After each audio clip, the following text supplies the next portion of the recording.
you are probably going to be fired for this letter that you wrote. Sam is going to destroy your professional reputation. Like, where do you think you're going to be able to work after FTX? He was threatening me. When I knew Sam when he was 21, 22 years old, he was like a happy, healthy looking kid. When I got to FTX, I saw someone who was very different than that person I remember. And it felt like he was spending virtually no time helping the company move forward. It was so much about image and brand and PR.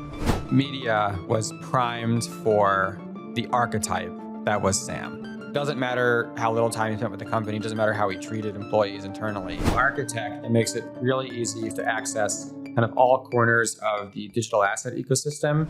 Okay, today I have the pleasure of speaking with Brad Harrison, who is now the founder of Architect, which provides traders with infrastructure for accessing digital markets. Before that, he was the president of FTX US. And before that, he was the head of ETF technology at Citadel. And he has a large amount of experience in leadership positions in finance and tech. So this is going to be a very interesting conversation. Thanks for coming on the Lunar Society, Brett. Yeah, thanks for coming out to Chicago. Yeah, my pleasure. My pleasure. Is the growth of ETFs a good thing for the health of markets? There's one view that as there's more passive investing, you're kind of diluting the power of smart money. And in fact, what these active investors are doing with their fees is subsidizing the price discovery that makes markets efficient. And with passive investing, you're sort of free riding off of that. You were head of ETF technology at Citadel, so you're the perfect person to ask this. Is it bad that there's so much passive investing? I think on net, it's good. I think that most investors in the market shouldn't be trying to pick individual stock names. And the best thing people can do is invest in sort of diversified instruments. And it is far, far, far less expensive to invest in like indices now than it ever was in history because of the advent of ETFs. Yeah. So maybe it's good for individual investors to put their money in passives investments, but what about like the health of the market as a whole? Is it hampered by how much money goes into passive investments? It's hard to be able to tell what it would look like if there was less money in passive investment now. Yeah. I do think one of the potential downsides is ending up creating extra correlated activity between instruments purely by virtue of them being included in index products. So, if like when Tesla gets added to the S&P 500, like Tesla doesn't like suddenly become a different company whose, market value is like fundamentally changing, but yet it's going to start moving very differently, in terms of its beta correlation between other instruments in the S&P 500 purely as a function of all the passive investing that moves these instruments in the same direction. So that's the sense in which I think it could be detrimental. Naively, you would assume that like efficient market hypothesis would say that if people know that Tesla stock price would irrationally climb when it's included in the S&P 500, then people would short it, and then there should be no impact from this irrelevant information. Why isn't that the case? Like, why? It probably mostly is. Mm-hmm. I think that sometimes there can be liquidity differences that cause at least temporary dislocations in stocks. Like, the simplest example is like you have an ADR, like an American depository receipt, that's sort of fungible for some underlying foreign stock. And these two things should be like almost the same value at all times, like net of currency conversion and conversion ratios. But if one of the markets is highly illiquid or difficult to access, then there's going to be dislocations in price. And that's like the job of like the Jane Streets of the world to kind of arbitrage away the price over time. And so long run, you wouldn't expect these things to be dislocated for that long. So I'm sure there are people who are understanding like the fundamentals of individual names in the S&P 500. And when there's like American news and the entire S&P falls, they are, maybe buying S&P and selling individual names and expecting that relative value spread to come in over time. Speaking of, by the way, these firms, how you don't have to tell me specifics, but how similar are the strategies for market making or trading that Jane Street versus Citadel and these firms? Is it the same sorts of strategies, or are they pretty different? I think a lot more differences than people appreciate from the outside. Different companies they establish different niches in areas. Like Jane Street established its early niche in ETFs. at kind of like a mid-frequency level. So not like ultra fast, but not like long-term, year-long discretionary macro. Whereas maybe your, Citadel Securities kind of firm got, built their niche more in like lower latency, options market making. So like it could be like all over the place. There are some where they are trying to optimize for really short-term, like microstructure alphas, like trying to predict where the order book is going to move over the course of anywhere from milliseconds to seconds. There are firms that care more about the like relative convergence of instruments over the course of hours to days. There's, sophisticated quantitative trading firms that are doing longer term, days to weeks to months long trades too. A lot of the infrastructure can be similar. Like either way, you need to be able to connect to exchanges, download market data, establish simulation platforms, build like tools for traders to be able to grasp what's going on in the market, and especially be able to visualize like their own proprietary models and alphas. But beyond that, the actual strategies and the ways they make money can be very different. Famously, in other kinds of development, there's these like very famous hacks and algorithms, right? So in gaming and graphics, John Carmack has the famous fast inverse square root for doing graphics calculations, normalizing vectors faster. You were not only a developer in finance, I know what the exact term is for that, but you led, teams of hundreds of people who were doing that kind of development. Are there famous examples like this in finance, the equivalent of fast inverse square root, but for the kinds of calculations you guys do? Yeah, they're like all over the place. Like there's tons of, hacks and tricks and things like that. I think, like, for example, here's a famous one, not famous. I think I read it in a paper, and like a bunch of other, developers from different other companies told me about this. It's not something I saw at places that I worked, but if you're sending a message to, let's say, NASDAQ to buy stock, and you want to get there as fast as possible, well, what is a message to NASDAQ? It's a, TCP/IP wrapped, message with a particular proprietary protocol that NASDAQ implements. Well, let's say your goal is, you're going to trade Apple, but you're not sure like what price and at what time, and you're kind of waiting for some signal to buy Apple as fast as possible. So what you can do is you can pre-construct the entire TCP/IP message, like first put the TCP header on there, then the IP header, then like the kind of outer protocol that NASDAQ specifies, and the inner protocol, except for like the bytes slot where you put in the price, and then preload that message into the network card's sending buffer, so that once you're ready to send, you can just like pop in the price and send it off and incur as little latency as possible. That's awesome.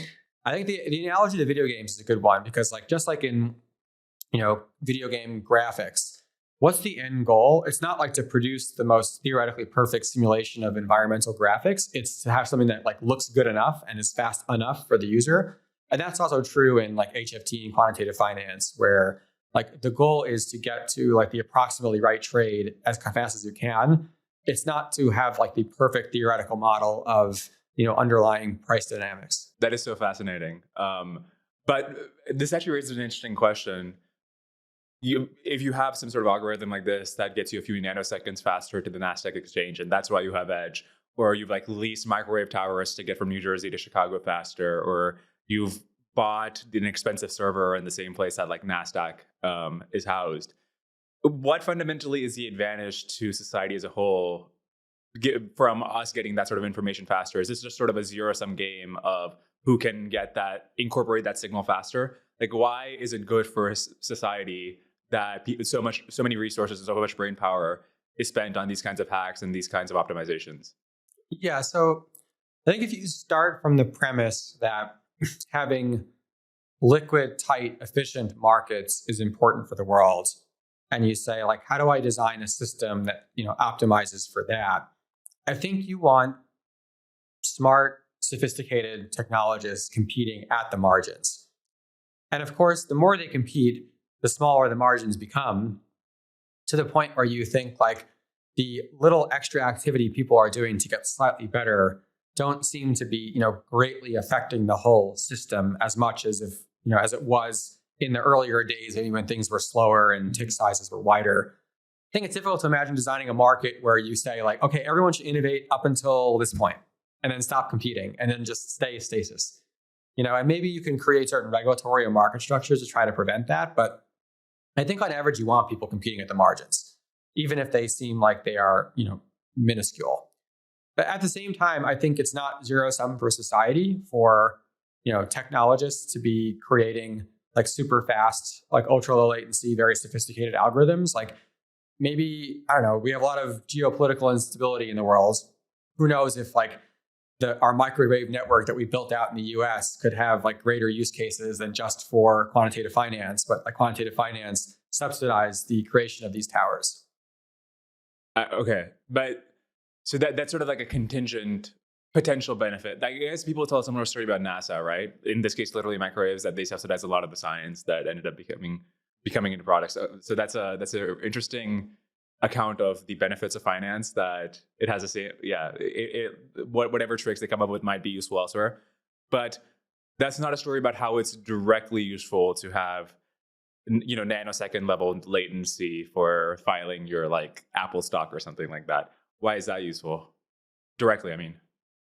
If there is some kind of news that happens in one part of the world and that should affect the current price of stock in a different part of the world, I think that if you care about efficient markets, you want the gap between like source of truth event and ultimate price discovery to be as small as possible. I think if you want to question whether getting a few extra like milliseconds or microseconds or nanoseconds is worth it, I think you're then putting some kind of like value judgments on like what is the optimal time it takes to get to price discovery, and saying like, a second is too slow, but a millisecond is too fast, or a millisecond is too slow, but a microsecond is too fast. And I just don't think we're like in a position to do that. I think we kind of always want as close to instantaneous price discovery as possible. I'm only asking more about this because this is really interesting to me. There is some level of resources where we would say that at this point it's not worth it, right? Like let's say $5 trillion a year was spent on getting it down from like 2 nanoseconds to like 1 nanosecond. I know that's probably not a realistic number, but just like there's some margin at which, for some weird reason, the incentives of society are to spend so many resources on it. Or would you say that we haven't reached that margin yet, where it's not socially useful, the amount of brain power and resources that are spent on getting these tight spreads? And I don't know how large a percentage of like GDP prop trading is. I suspect it's not that large. So I don't think we're close to that, theoretical limit of where I would start to feel that it's a waste. But I also think like there's a reason why they're willing to spend the money on this kind of technology, because they're obviously profiting from doing so. And it has to come from somewhere. So somehow like the market is subsidizing the creation of this technology, which means that there's still ability for value capture, which means there's still a service that's being provided in exchange for some kind of profit. I think we wouldn't spend $5 trillion on a microwave network because there isn't $5 trillion of extra value to be created in doing so. Got it. Has being a market maker changed your views about civilizational tail risk? Because you're worried about personally getting run over, right, by some sort of weird event and adverse selection. Does that change how we think about societies getting run over by a similar thing, or are the mental models isolated? So I think working in high-speed finance teaches you to understand how to more correctly estimate the probability of rare events. And in that sense, working in finance makes me think more about the likelihood of, civilization ending, problems. But it doesn't suggest to me sort of different solutions. There's a very big difference being in a financial setting where your positions are numbers that you can put in a spreadsheet, and you can model like what happens if like every single position goes against me, 3x the wrong way, and what instruments would I have to buy or sell in order to be able to hedge that portfolio. That's like a closed system that you can actually model and do something about. Having like a trader mentality on, future pandemics, I don't think helps you much. I think maybe it slightly changes your ability to kind of estimate the probability of such events, But the actual solutions to these problems are a combination of like, collective action problems plus, being able to sort of model the particular type of, unknown about whatever the event is. And I think those kinds of, solutions should be left to the experts in those particular fields and not up to traders. In other words, I don't think like having the trader mentality around rare events in like normal civilization outside of finance really kind of helps you much. And maybe in some ways it's led people to think more hubristically that they can do something about it. Gee, who could we be talking about? That's really interesting. You would say that. I would have famously, these market making firms really care about having their employees be well calibrated and good at sort of thinking about risk. I'm surprised you think that the transfer between thinking about that in financial context and thinking about that in other contexts is that low. Yeah, again, I think it helps you at estimating probability of rare events, but it does not translate super well to what action then do you take in the face of knowing those rare events. Were your circles of people in finance earlier to recognize the dangers of COVID? That's a good question. I think that people in my circles were quicker to take action in the face of knowing about COVID. There are a lot of people who like kind of stuck around in, cities and their existing particular situations, like not knowing kind of where this was going to head long term. And I think if you have the fortune of having the financial flexibility to be able to do something like this, a lot of the people in kind of the financial circles kind of immediately recognize, okay, there's this big risk, this unknown, and I don't want to get adverse selected against in terms of being able to get out of the locus of bad pandemic activity. And so people immediately were fleeing cities, I think, faster than other people. That seems to point in the opposite direction of them not being able to estimate and deal with geopolitical risk. Well, I mean, there you have an actual event that has occurred, and then in the face of the event, what do you do right now? Yeah, I think that's different than what do we do about the potential for AI to destroy civilization in the next hundreds of years? Yeah, or what do we do about the next potential biological weapon or the next pandemic that could occur? Yeah. Speaking of COVID, you were head of semi-systemic technology at Citadel when COVID hit, right? Yes, exactly. How did these HFT firms react to COVID? What was it like during COVID? Because obviously the market moved a lot, but on the inside, was it good, bad, or? Yeah, I mean, all the companies, Citadel Securities, but really all of the ones in this sort of this finance sphere, I think were extremely resilient. I think a lot of them found that there are pre-existing ideas that in order for the team to succeed, everyone needed to be in the exact same place. And it was very important from a IP perspective to make sure that people weren't taking a lot of this work home with them. Completely went out the window, and people had to completely adjust to the idea that actual trading teams that are used to be able to have eye contact with each other at all times need to adjust to this, pandemic world. And they largely did. I think, at least from a profitability perspective, it was some of the best years of, HFT firms, P&Ls in recent history. Matching engines already have to deal with the fact that you can have orders come in from Illinois, you can have orders coming from Japan, and given light speed, they're not going to arrive at the same time. You still kind of have to work around that. Is there any hope of a single market and matching engine for once humanity goes interplanetary or interstellar? Could we ever have a market between us and Alpha Centauri, or even us and Mars? Or is the lag too much for that to be possible? Yeah, so without making any changes to a matching engine, there is nothing that says that when an order comes in, it can't be older than X time, right? What it does mean is that the actual sender, if they're sending a market order from halfway across the world, by the time that the order reaches the exchange, they might end up with a very different price than the one that they were expecting when they sent it. And therefore, there's probably a lot of adverse selection in sending a market order from halfway across the world than in a co-location facility. So you can technologically run an interstellar, exchange. It just might not be good for that person living on the moon.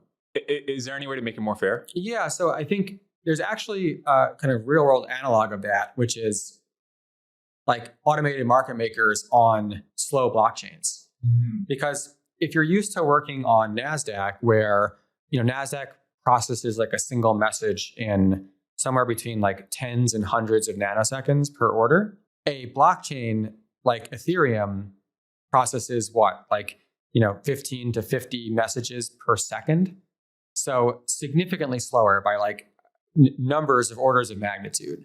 And yet they've been able to establish like pretty mature like financial marketplaces by saying that rather than you having to like send orders with prices on them and then cancel them when the prices aren't good anymore, like there will be kind of an automated function that moves the prices at the matching engine. And so whenever your order reaches the exchange, it'll always be kind of a predetermined fair price based on the kind of prevailing liquidity at the time. So one can imagine like building a NASDAQ for like, interstellar market is kind of similar to building like Uniswap now on Ethereum in terms of order magnitude and speed.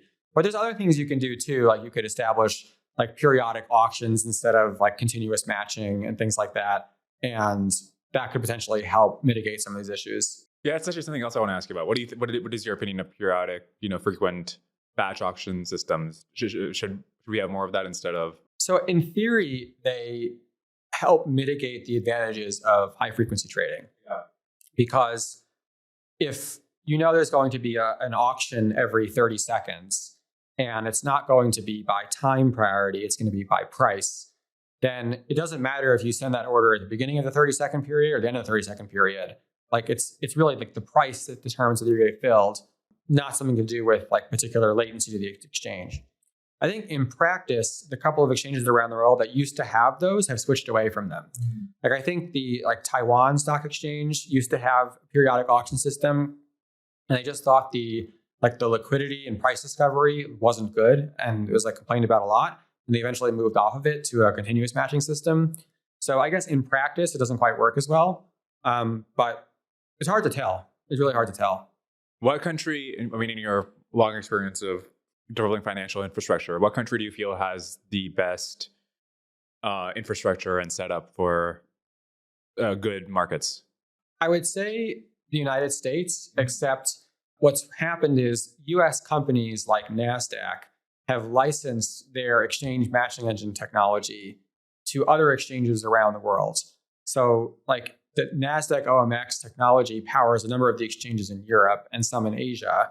So it's hard to sort of say that like is the technology American? Like I guess so. I'm not sure exactly who wrote a lot of the stuff underneath the NASDAQ technology, but I do think the US markets are some of the most efficient and low latency and expansive in product set allowed in the world. How do adverse selection in trading and hiring differ? In hiring, there are many more opportunities for positive selection versus the negative selection you usually encounter in finance. And the other thing is that most financial markets are like, in the US, when you think about like trading in general, you're thinking about like liquid markets. The hiring market is highly inefficient. Maybe the like pipeline of, orders from like Harvard, MIT, Princeton, Yale to Jane Street and Citadel Securities is like a very liquid pipeline.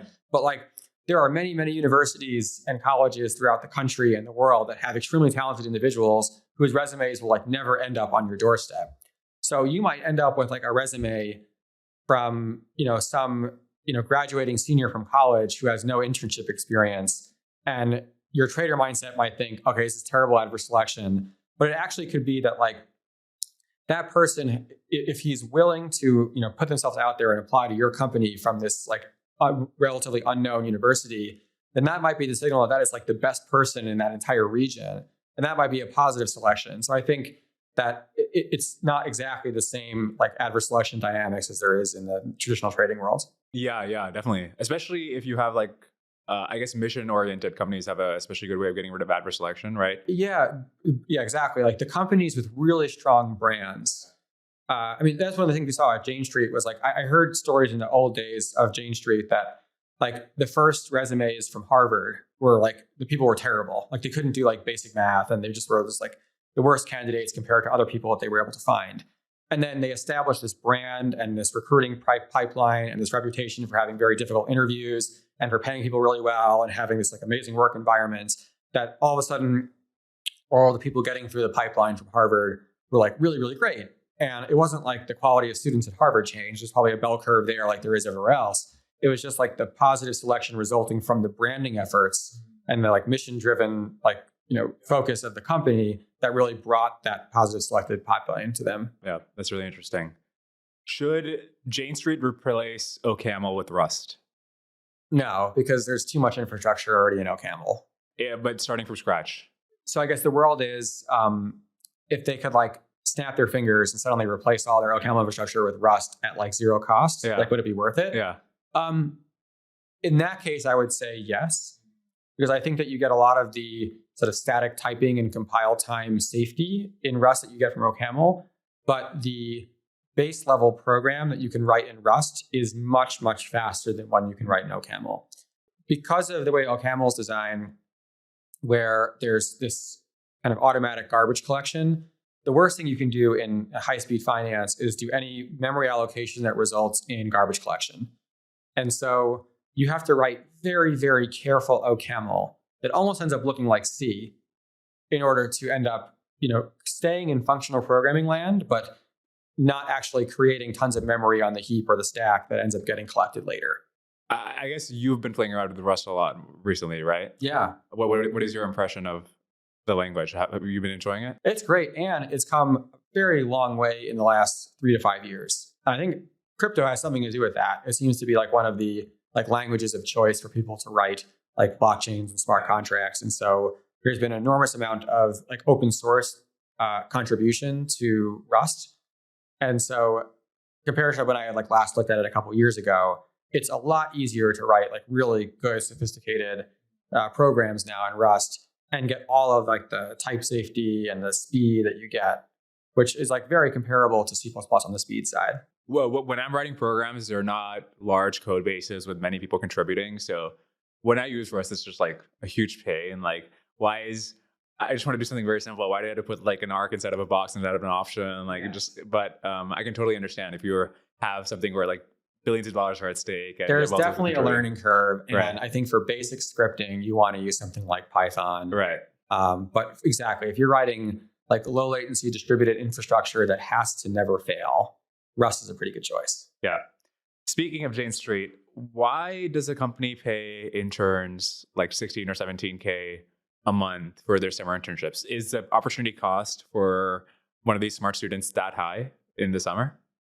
The short answer is yes. But the long answer to why I think they do that is, the starting salary for the top people in not just finance, but in tech is sort of in this like low to mid 6 figures now. And you can like debate whether you think that's like the appropriate starting salary for a person with like no experience coming out of college or not. But just sort of the reality is that the talent pool is extremely competitive from the employer side.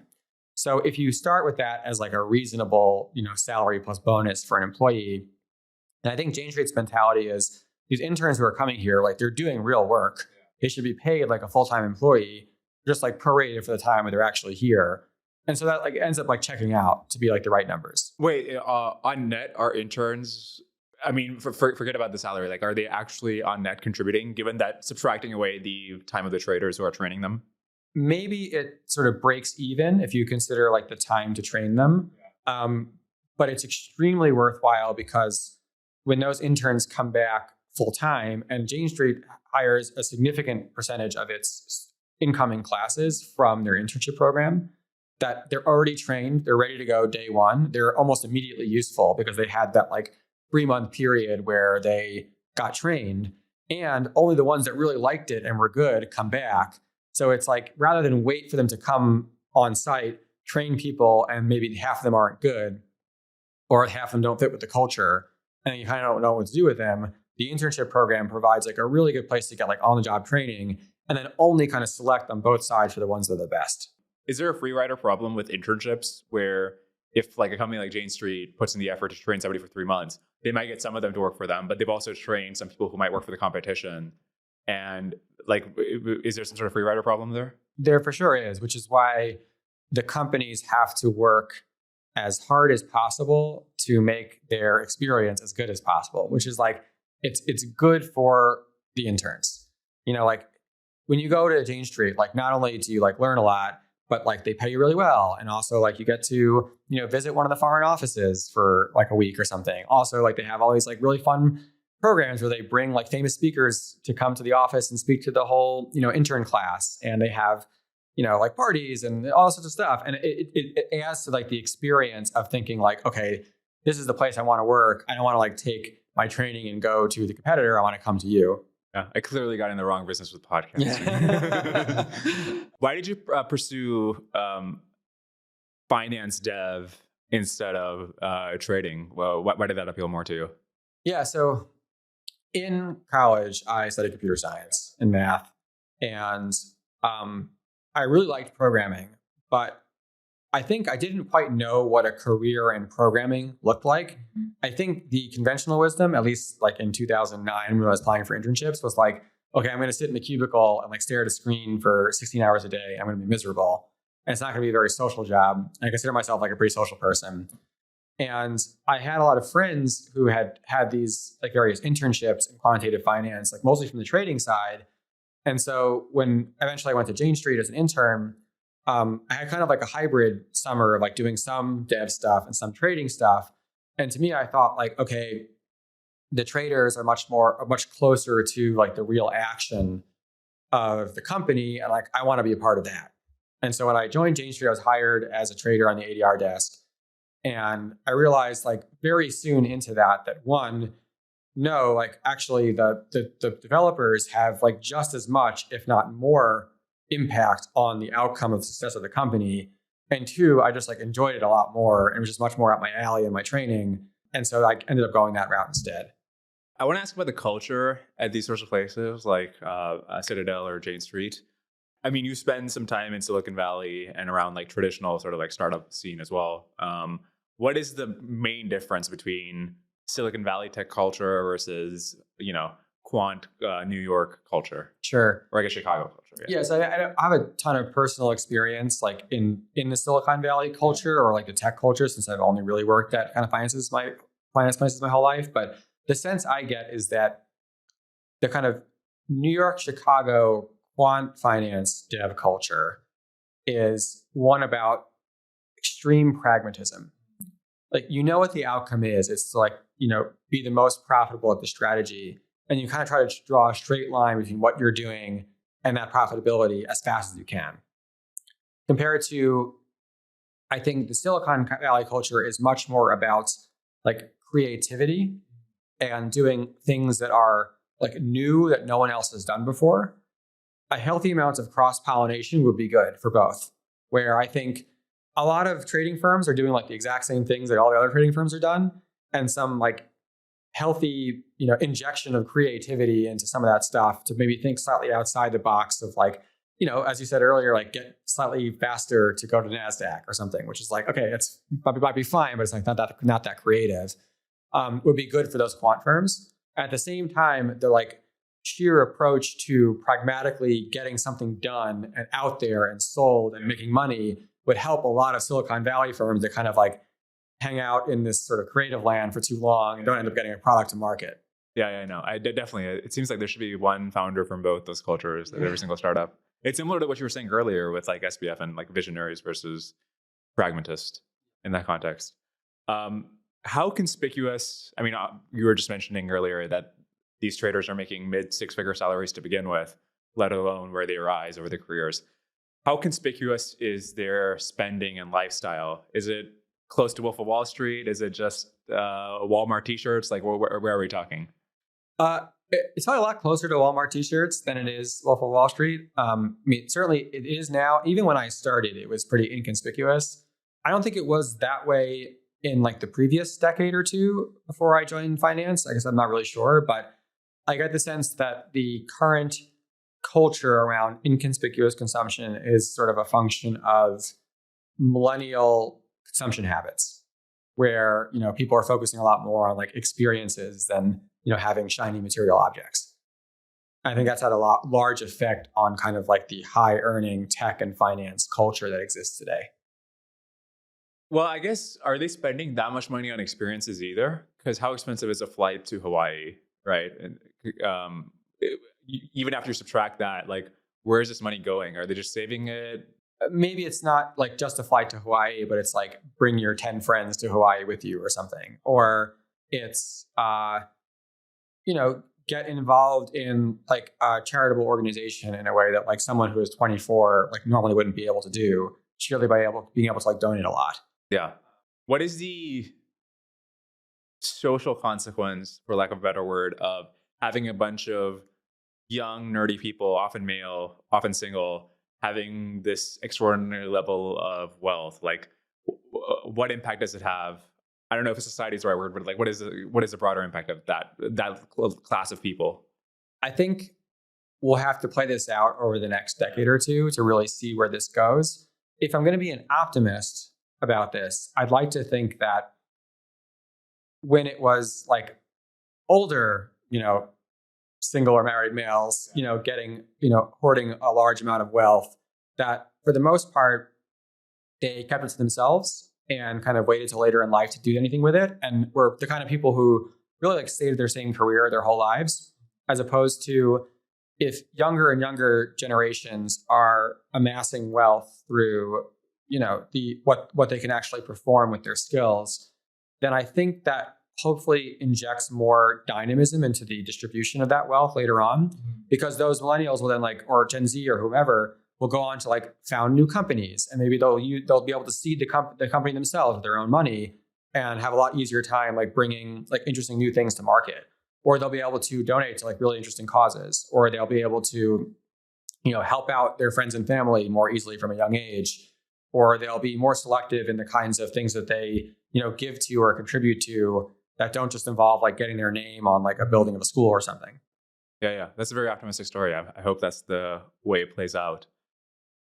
To tell me about the psychology of being a quant or a trader or a developer in that space, because you're responsible, like one wrong keystroke and you've lost millions of dollars, one bug in your code. And there are, historical cases of this, like where entire firms go down because of a bug. Like, what is the sort of like day-to-day psychological impact of that kind of responsibility? Maybe the job selects for the people who don't kind of crumble under the theoretical stress of that job. But personally, I don't lose sleep overnight night over that, because within any like mature financial institution, like a trading firm, there are typically like many layers of safeguards in place, limits on like how many dollars you can trade in a minute and how much you can trade overall or for your desk, or like how many messages you can send to the exchange. And then there's like limits on like the individual trader and desk level and firm level. And there's like layers of different checks. Often there are actual rules, like regulatory rules to comply with in market access checks, like, FINRA's like 15c35. And so when you're writing new code, it's not like a completely like blank slate thing where you're connecting directly to an exchange and like hoping for the best. Usually you're embedding some piece of code within some very large established framework where the goal is to make something trader proof. No matter what some trader clicks on or does or configures with their system, there's like a limit to how badly they can actually go. And so especially in my particular role as a developer, like actually being able to understand the technological stack and say like, oh, I can tell and can sort of, verify that like these particular safeguards in place, and it is like actually as trader proof as I think it is. Like I can sleep at night knowing like nothing too bad is going to happen. I mean, the times I actually lose sleep are like, a trader in like London or Hong Kong calls me like in the middle of the night to say like, hey, can you explain how this thing works? I need your help. Like those are the times where like I actually lose sleep, but it's not over like being concerned about risk. Yeah, that's interesting. If you asked the people who work in these firms, what is the social value you're creating? Separate from the question of what the correct answer to that question is, What would the majority of them say that like I'm doing something really valuable? Would they say like it's like I'm indifferent to it, but it's earning me a lot of money? Like what is their understanding of the value they're creating? It really depends on the company, and it depends how diffuse the culture is. At like older firms that have like sort of fewer people impacting the culture on any significant way, I think you might not get a clear answer on this. I think for a place like Jane Street, where the firm is really run by like 30 or so partners and senior employees who have like been there for a really long time and have carried through the core culture of that company up till the present day. And with that like large number of people at the top in a very flat environment have actually been able to like propagate that culture and maintain it throughout the company. I think you'll find a much more kind of homogeneous view on their social value, which I think they would say is that they provide like the best like pricing and access to markets that are critical for facilitating like capital allocation throughout the world and allow people to very efficiently invest in vehicles that are global in nature. That seems very abstract, and while like it is probably very well correct and is very valuable for society, it might not seem that like tangible to somebody who's working in that space. Is there some technique that these firms have of this making visceral the impact these traders have? I don't know. Do they bring out some like child who benefited from efficient markets or something? I think, well, probably not like children. I think it's more like anecdotes about like the pension like fund behind this like state government like needed to get exposure to some diversified asset class and came to one of these companies and said like, we want to move like a $5 billion portfolio, can you help us do it in an efficient way? And it ends up saving them like significant numbers of like percents or basis points over what would happen if like they went to the market. And you can say, well, like there's like a direct connection between like the price that someone like Jane Street gives them and the amount of money that they ultimately get to save and ultimately pass on to the people in their state who are part of their pension plan. And so like there's like a direct connection there. Okay, let's start by addressing the elephant in the room, which is FTX. Let's begin at Jane Street, which is where you met SBF. Can you tell us sort of the origin story of how you first met him and what your first impressions were? Yeah, absolutely. So I was at Jane Street from 2010 to 2018. Sam was at Jane Street for a couple of years in the middle of that, I think 2013 to 2017. And one of the things I did at Jane Street was I started this program called OCaml Bootcamp. It was a yearly course for the new trader hires to spend 4 weeks with me learning programming in OCaml, which was like the esoteric programming language that we use at Jane Street, along with a lot of our other proprietary systems. And Sam was in one of the first cohorts of students, and so I got to meet him through that experience. Got it. Okay. And what was your impression of him?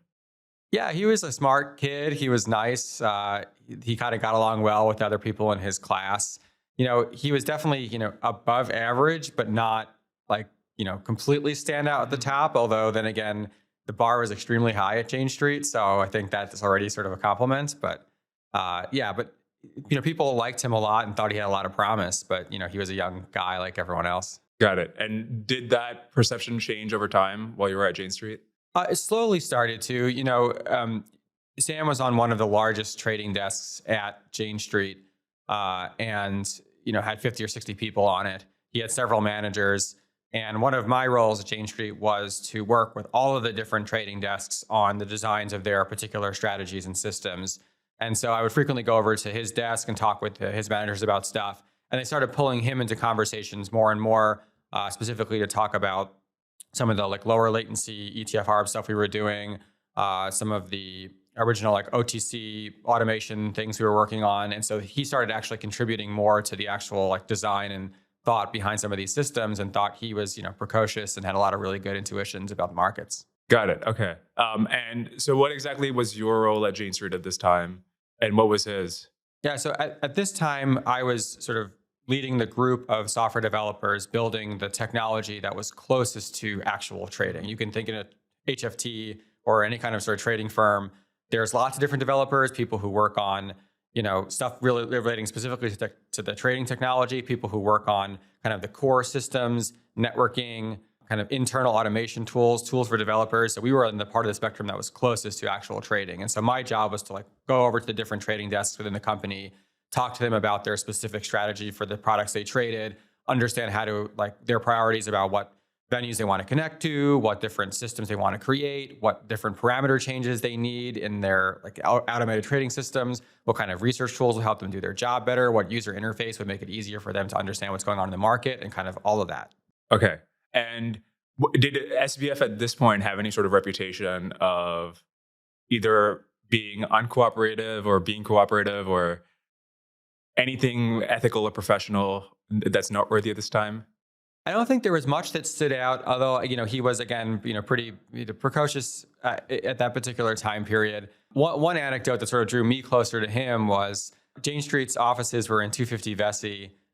They still are in New York City. And there's a big food court on like the second floor. And so I once went down to meet with a development person from a nonprofit that works in animal welfare, and something that my wife and I had donated to for a long time. And I met with this guy, and he said, you're the second person I met from Jane Street today, which was wild because Jane Street was like only a couple hundred people there. This was like a pretty niche, organization. And I was like, that's crazy. Who did you meet? And they said, Sam Bankman-Fried. And I was like, Sam, I just came down from talking with him upstairs. And so I went back and we sort of realized we had this kind of shared interest in helping kind of animal welfare causes. We were both, vegans. And we sort of bonded over that. That's how we kind of became friendly. Got it. And so it seems then his interest in effective altruism was genuine at this point, and early on, there was a history of this. Yeah, it wasn't like EA was super popular at Jane Street. I feel like that's a bit of like recent sampling bias. Among this like younger crew of Jane Streeters, there was definitely, I think it was because of a lot of association prior to joining Jane Street. That they sort of were into effective altruism, but there were a couple people there who really were fairly vocal about the fact that they were, donating the majority of their yearly salary and bonus to charitable causes, and Sam was one of them, and started to become known for that. Got it. Okay, so I guess fast forward to he's no longer at Jane Street, you're no longer at Jane Street, and you're at Citadel. He started FTX. Actually, before we go there. Were you in contact with him up until the point where you had started talking about a potential? Yeah, off and on. When I first left Jane Street and he left when we both left Jane Street around the same time, him before me, he had told everyone at Jane Street that he was leaving to join the Center for Effective Altruism full time. And I guess he did that. I'm not sure if it actually happened, because he very soon after started this trading firm and tried to pull lots of Jane Street people to join him to do this trading firm, which didn't make people super happy. But it was funny. We had a phone call and he told me that it wasn't really going super well. He said it was really great in the beginning. Like they made a lot of money. They had this arbitrage trade. And then a few things kind of went by the wayside. And, they had taken out these huge loans to be able to get their initial capital for Alameda. And also there was a big fracture within the company. Half the company split, people left. He really didn't tell me much about that at the time. And he said he was probably going to do something else. And when I asked him, he said, I think I'm going to work on like political prediction markets. And I was like, okay, it doesn't sound super exciting to me. I'm going to continue on with what I was doing, which was moving to Chicago, taking a new role. But then fast forward, I guess that idea, maybe he wasn't telling me the whole truth at the time, but I guess that idea became FTX, and he had supposedly like resuscitated Alameda in the process. Yeah. That's really interesting. Do you have some sense of what it was that went sideways? So I pieced together some details over the years, because he told me a little bit more after I first joined. I heard a little bit more later from other people, and then saw some reporting kind of post FTX collapse. I think there were two things. One was the infrastructure they had built, I think, was really poor in the beginning. A lot of like Python scripts like slapped together.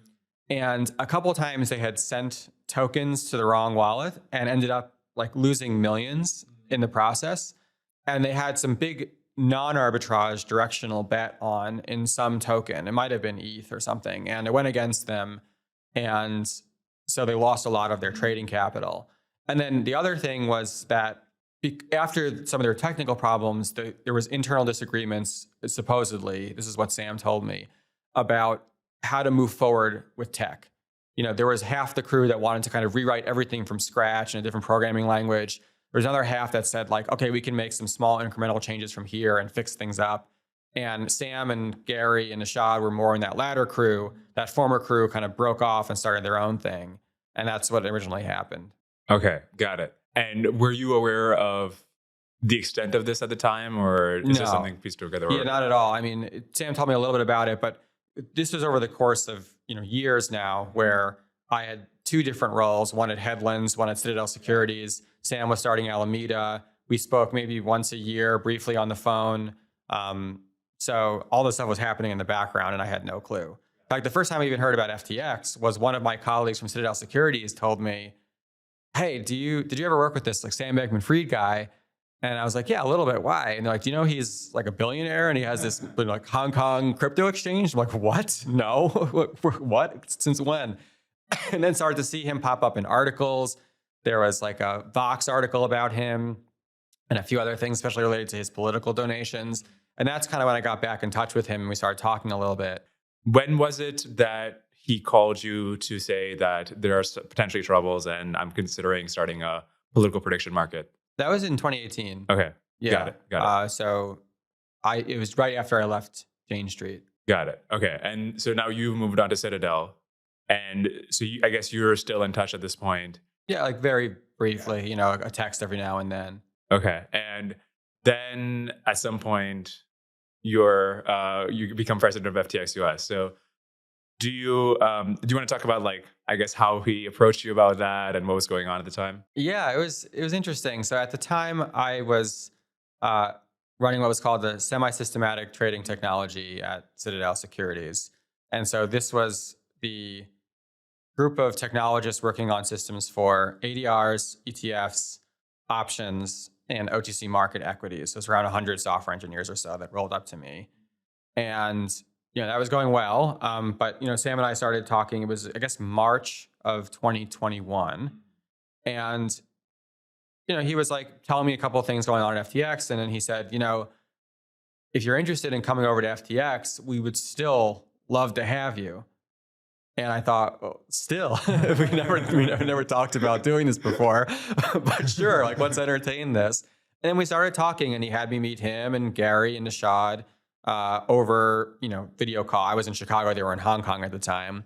These calls were taking place late at night, my time, and very quickly, an offer came together, and I thought, this is a really cool opportunity to jump into a field and take a role that was very different from stuff I'd done in the past, and I signed up. Got it. Okay. And where was FTX at this point in terms of its sort of business development? Yeah, so FTX was doing quite well. I mean, it was basically finished its second year of operation, and it was maybe the fourth or fifth largest exchange in the world by volume, if you include, crypto, spot crypto, and crypto derivatives. And it was also one of the primary destinations for institutions, proprietary trading firms, hedge funds, to trade crypto and derivatives, especially because of how it was designed. And so it was doing really well. FTX US was virtually non-existent. They had started they formed the entities, they had started the exchange, I think in either December 2020 or January 2021. But it had de minimis volume compared to the other exchanges around the world, especially in the US too. And Sam talked to me a lot about a lot of the aspirations for the US business. One, to grow the spot exchange, of course.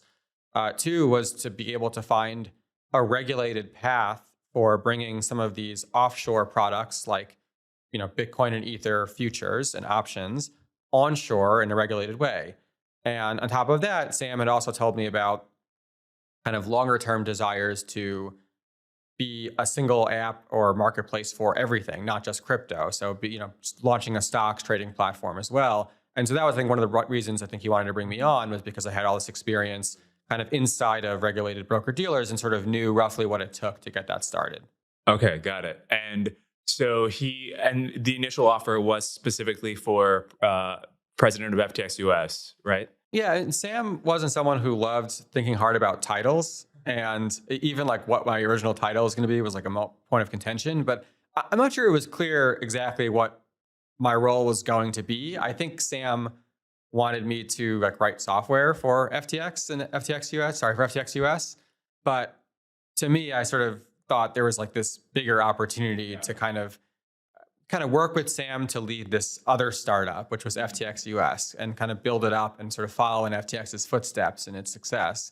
And that was the part that was most exciting to me, because this is what I've been doing now for years. It's like managing large teams of people, thinking about strategy, getting people together, occasionally doing some software development myself. But, that was the primary reason for wanting to join. Got it. And what was the relationship between FTX and FTX US at that time? Were they kind of subsidiaries? Were they separate entities? So they were separate entities. They weren't subsidiaries. There was technology sharing between them. So like the FTX US exchange technology was like licensed from FTX. You can think of FTX US was like FTX stripping away like most of the interesting parts of FTX, right? Because it was just, a dozen or two spot tokens. And when I joined, there were very few people within FTX US, maybe like 2 or 3 dedicated people. So over the course of the next year or so, my job that I sort of, fit for myself was to like open up some offices, like hire a bunch of people, establish like separate compliance and legal and operational and support teams, start to build out these regulated entities. Was Chicago the initial base of that operation from the beginning? Yeah, I mean, for selfish reasons. Like I have like my family is here, and I wasn't going anywhere. But also I thought Chicago was a great place for FTX US, because if our main goal was to establish, regulated derivatives, like Chicago is really the place where that happens. We have like the CME, we have many of the top proprietary trading firms, a lot of like the futures commission merchants and various brokers are all here. Historically, like the kind of the floor of like the Chicago Board of Trade and like the Chicago Mercantile Exchange, like they're here. And so it kind of felt like a good place to be. And at this point, I guess before you joined, did you get a chance to ask him about the relationship between FTX and Alameda? Yeah, I did. I mean, it was definitely of interest to me, like, because, the primary reason being that I wasn't interested in doing prop again. Like I worked at Jane Street, I worked at Headlands Tech, I was at Citadel Securities.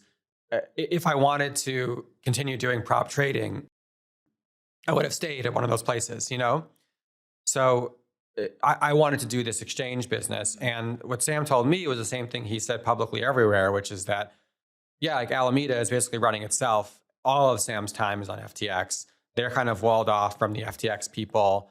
And, their access to the exchange is just like any other market maker. Like there's like the public API feeds, there's, benefits from market makers that trade enough volume, but it's not like, Alameda had any special privileges in that sense. And so I thought they were just basically separate. And did you ask to, I guess, audit their sort of financials or this relationship before you joined? No, I don't know about you, but I've never like gotten an offer to a company and said like, well, before I sign, please show me your audited financials. It's just like not a thing that happens. Right. Okay. Fair enough. So you join FTX, and then you mentioned some of the stuff you were working on, the operational, legal, getting the organization set up. But yeah, feel free to talk in more detail about what were the things that came up during your tenure, and what are the accomplishments you're proud of.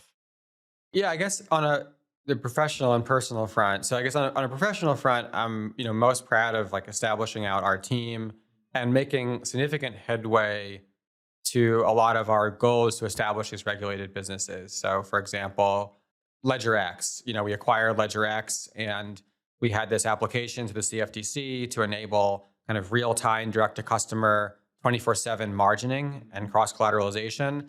And it was an extremely innovative proposal, and it felt like we were making real progress towards establishing like new and very exciting regimes for CFTC regulated derivatives in the US. I also established a broker-dealer in the US for the purposes of letting people trade stocks, like similar to Robinhood.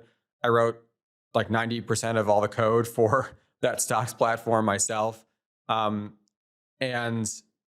was very proud of that accomplishment. And then just on a personal front, it was great to get embedded into the crypto industry. I was very excited by everything that I saw it was great to make all the connections, through FTX with like the different people in the crypto ecosystem and, become friends with these people. And that certainly has an influence where I am today.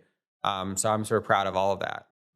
How did you manage the management of, I don't know how big the team was at its peak. And it sounds like you were heavily, involved is an understatement in the actual engineering.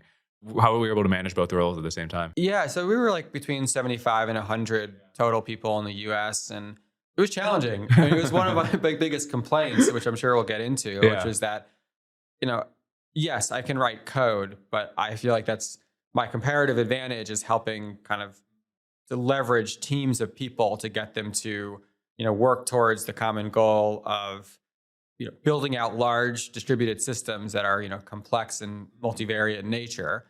And the best use of my time was not, me programming between the hours of like 10 p.m. and 2 a.m. every night while trying to keep on board with like what all the personnel were doing. Yeah. So I really wanted to grow the US team significantly to at least be, more than a handful of like developers. And so, yeah, that was one of the initial points of contention. Okay. Speak more about that. So he was opposed to growing the team? Sam would frequently talk publicly about how proud he was that all of FTX was built by like 2 developers. Yeah. And all of these crazy organizations that hire thousands of developers and can't get anything done, like they should learn from me about how like a small lean team can be, much more effective. And there's some truth to that. I do think the conventional wisdom now is a lot of big tech companies overhired for software engineers. And not only was it sort of an expense on the balance sheet, but it was also expensive in terms of slowing down the kind of operational efficiency of the organization. And having a small lean team can help you get to your, your first or your nth product a lot more quickly. That's great for a startup. But once you're like a north of $10 billion valuation company, like promising the world to like customers and investors, 2 software developers doesn't really cut it anymore. I mean, at some point you have to like, grow up and face the reality that it's time to actually grow an organization into a real kind of managed enterprise with teams of software engineers specializing in certain tasks. And so there was always pushback. People would tell me like, look, we're not trying to be like Jane Street or Citadel in terms of our number of software engineers. Like we want to stay lean. That's our comparative advantage. And most importantly, they didn't want 2 separate development teams, like one in the US, one in then the Bahamas.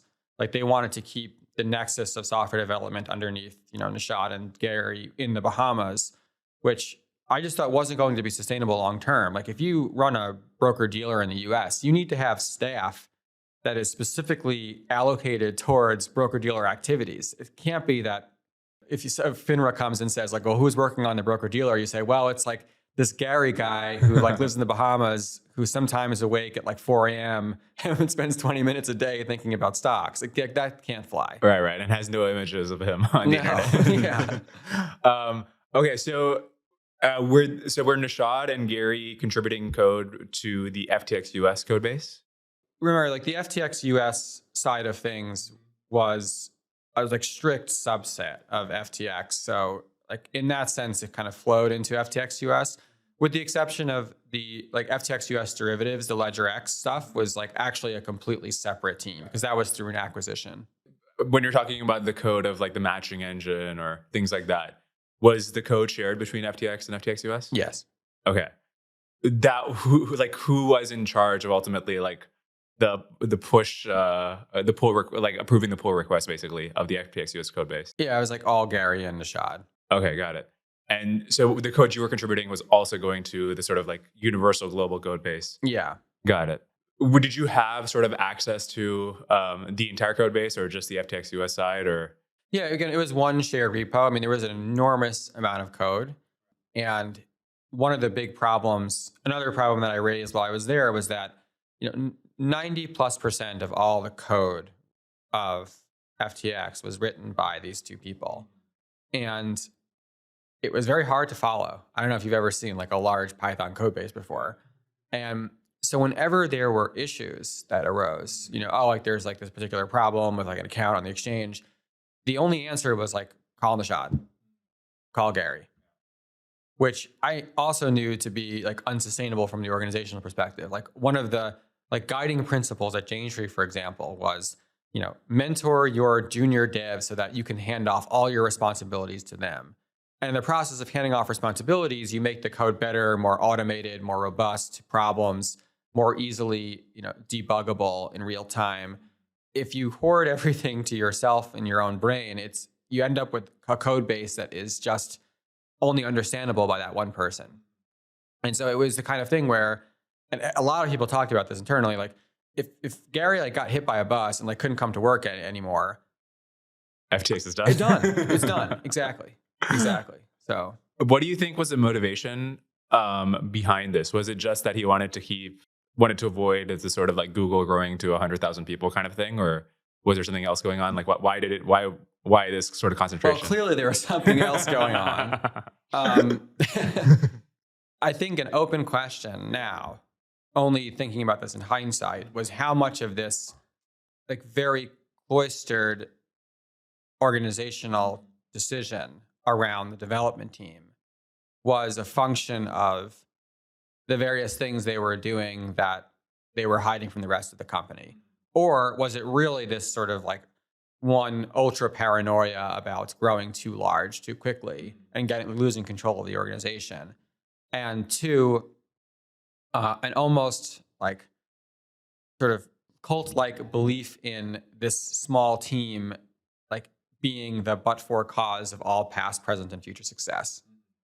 What was the discretion that you had at FTX US? It sounds like you weren't even given the capacity to like hire more engineers if you wanted to. Right. What was the things you did? What were the things you did control? Yeah, hiring, for example, like I began pushed for many months that we should hire more people.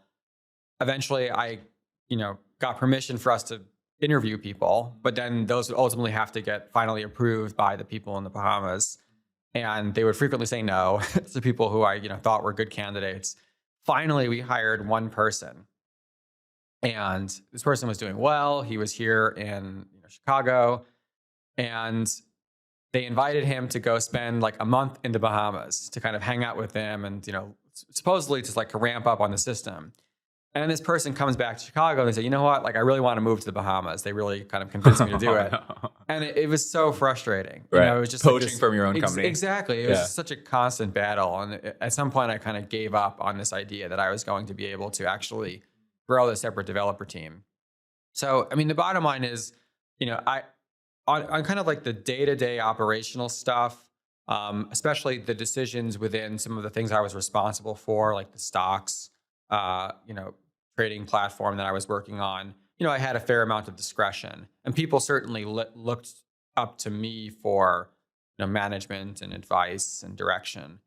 But ultimately, the discretion ended up with this small group in the Bahamas who not only, had final say on decisions, but would often make decisions and not communicate with the senior people on the US side.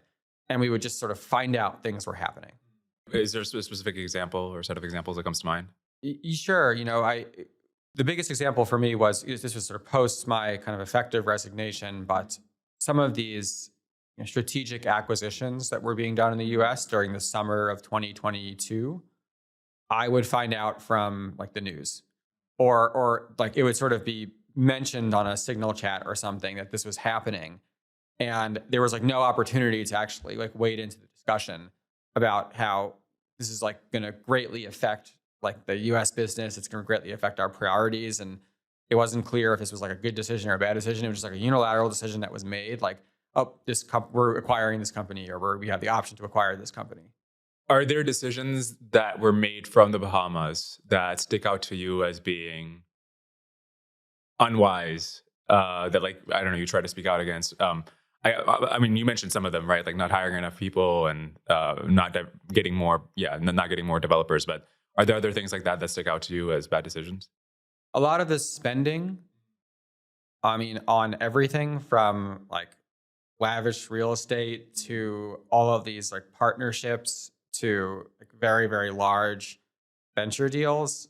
Like these were the kinds of things within the company where people asked, like, when does this stop? Like, to what end are we doing a lot of these things? And, some of those resulted in sort of like direct confrontations, like just, why are we doing yet another deal with like a sports person or a celebrity? This is ridiculous. Like, this is not doing anything for the company. And we're completely distracting from the role that we thought we all had, which was to build a really great core product for, people trading crypto and crypto derivatives. Yeah. And did you bring this up directly with SBF? Yeah, multiple times. And how would he respond? Sometimes he was, nice about it. And he would say, like, yeah, like, I see where you're coming from. I do think what we've done so far has been really valuable, and we probably should do some more of it, but maybe at some point we should stop. A lot of this sort of like hedging language that was ultimately non-confrontational, non-committal. I mean, he was a very non-confrontational person, very conflict avoidant person within the company. So, and then at worst, it would just, there were other times where I brought up like specific things that I thought like he was doing wrong. There was one really unfortunate time where it was the first time I visited the Bahamas I think it was like November of 21. And I'm the kind of person who, like, if I see something wrong at a company, it doesn't matter what company I've worked at or how junior or senior I've been, like, I like to go to the person most senior in charge and tell them, like, this thing seems wrong to me. And I feel like it's one of my like superpowers of just like not being afraid of just like saying when something seems wrong to me. And sometimes like I'm just totally wrong and don't understand the full picture. And sometimes it results in something better happening. And people will, thank me for having been honest and bringing to attention something that's actually wrong. And so I said to Sam, I think you're doing way too much PR and media. Like, first of all, it's really diluting you and the FTX brand to constantly be doing TV interviews and podcasts and, flying to banking and private equity conferences. And, it was so much time spent on this stuff. And also, it was completely taking away from the management of the company. People would sometimes send Sam Slack or Signal messages and not get responses for weeks at a time. And it felt like he was spending virtually no time helping the company move forward. It was so much about image and brand and PR. And he was really angry at hearing this criticism directly. How did he react? I mean, he was just, he was sort of emotional. He was worked up. He told me, like, I completely disagree with you. I mean, he said, like, I think you're completely wrong. He said, I think the stuff that I've done for PR is maybe the greatest thing that's happened to this company. I should do more of it. I didn't think it was physically possible to do more of it. And I realized at that moment that this was not really going to work super well long term. Like, if we're not in a relationship where I can give sort of my direct superior like real, honest, constructive criticism that I thought was for the good of the company, that this wasn't really going to work. He actually did my podcast about, 8 months ago or something. And while I was like very grateful he did it, even at the time, I'm like, I don't know if I would have agreed to this if I was in charge of a $30 billion empire. Yeah, I mean, sometimes like some reporters would say to me, like, can you like get me in touch with Sam? And I would say, why? Like, I'm not really his keeper. You could contact him yourself. They're like, oh, because we want to come to Bahamas and do a special on him. And I would say, like, okay, but you're going to be like the 6th one this month. There's no exclusives here. So I guess to Steelman his point, he did get a lot of good PR at the time, right? Potentially, well, not potentially, like actually too much, and in a way that like really created at the time, sort of like the king of crypto sort of image. So, I mean, was he right about the impact of the PR at the time? Or maybe Yeah. let me ask a question a different way. How did he create this image? I mean, people were saying that he's the JP Morgan of crypto, like he could do no wrong. Even things that in retrospect seem like clear mistakes, like only having a few developers on the team. Universally praised, huge empire run by a few developers. How was this image created? I think that media was primed for the archetype that was Sam. This sort of young, upstart prodigy in the realm of fintech. We have a lot of these characters in the world of big tech, and I think that he had a particular role to play in the world of finance. And by making himself so accessible all the time, he gave people a drug that they were addicted to, which was like that constant access. I feel like any time of day or night, someone could text Sam and get him on the phone with them if they were in media. And they loved it. It was like getting access to a direct expert who was also this famous person, who was also this billionaire, who was also this extremely well-connected person, who was also this very insightful person who knew a lot was going on in the industry and can give them like insight and tips. And I think there was some amount of what I like to call like reputation laundering going on here, where it was like, okay, so you get the famous celebrity to endorse Sam, which makes, this, politician think highly of Sam because they also like that celebrity. And then also the investors are writing really great positive things online about it, but also the media is enforcing how cool it is that Sam is doing all these other things. And it all sort of fed into this like flywheel of building up Sam's image over time in a way that didn't necessarily need to like match the underlying reality of who he was at the company. And what was the reaction of other employees at FTX of the sort of not only the media hype train, but also the amount of time Sam was spending with the media? On one hand, I think people were growing frustrated within the company because of the lack of direction and some of like the power vacuums that resulted from Sam's continual absence. On the other hand, so many people within the company just hero worship Sam. When you hear all like the really tragic stories now of all the employees who kept all of their like funds and life savings on FTX, they really, really believed in Sam. And doesn't matter how little time he spent with the company, doesn't matter how he treated employees internally. It was like he was this sort of genius pioneer, and that image couldn't be shaken. And I certainly don't blame anybody for it. I interviewed him. I tried to do a lot of research before I interviewed him, and I certainly was like totally taken with this, right? I thought he was the most competent person who had ever graced crypto. But so what was he actually like as a manager and leader? Other than, I guess, obviously the micromanaging aspect of it, or feel free to speak more on that as well. But in terms of the decisions he would make, in terms of business development and prioritizing things, can you describe his sort of management style and leadership?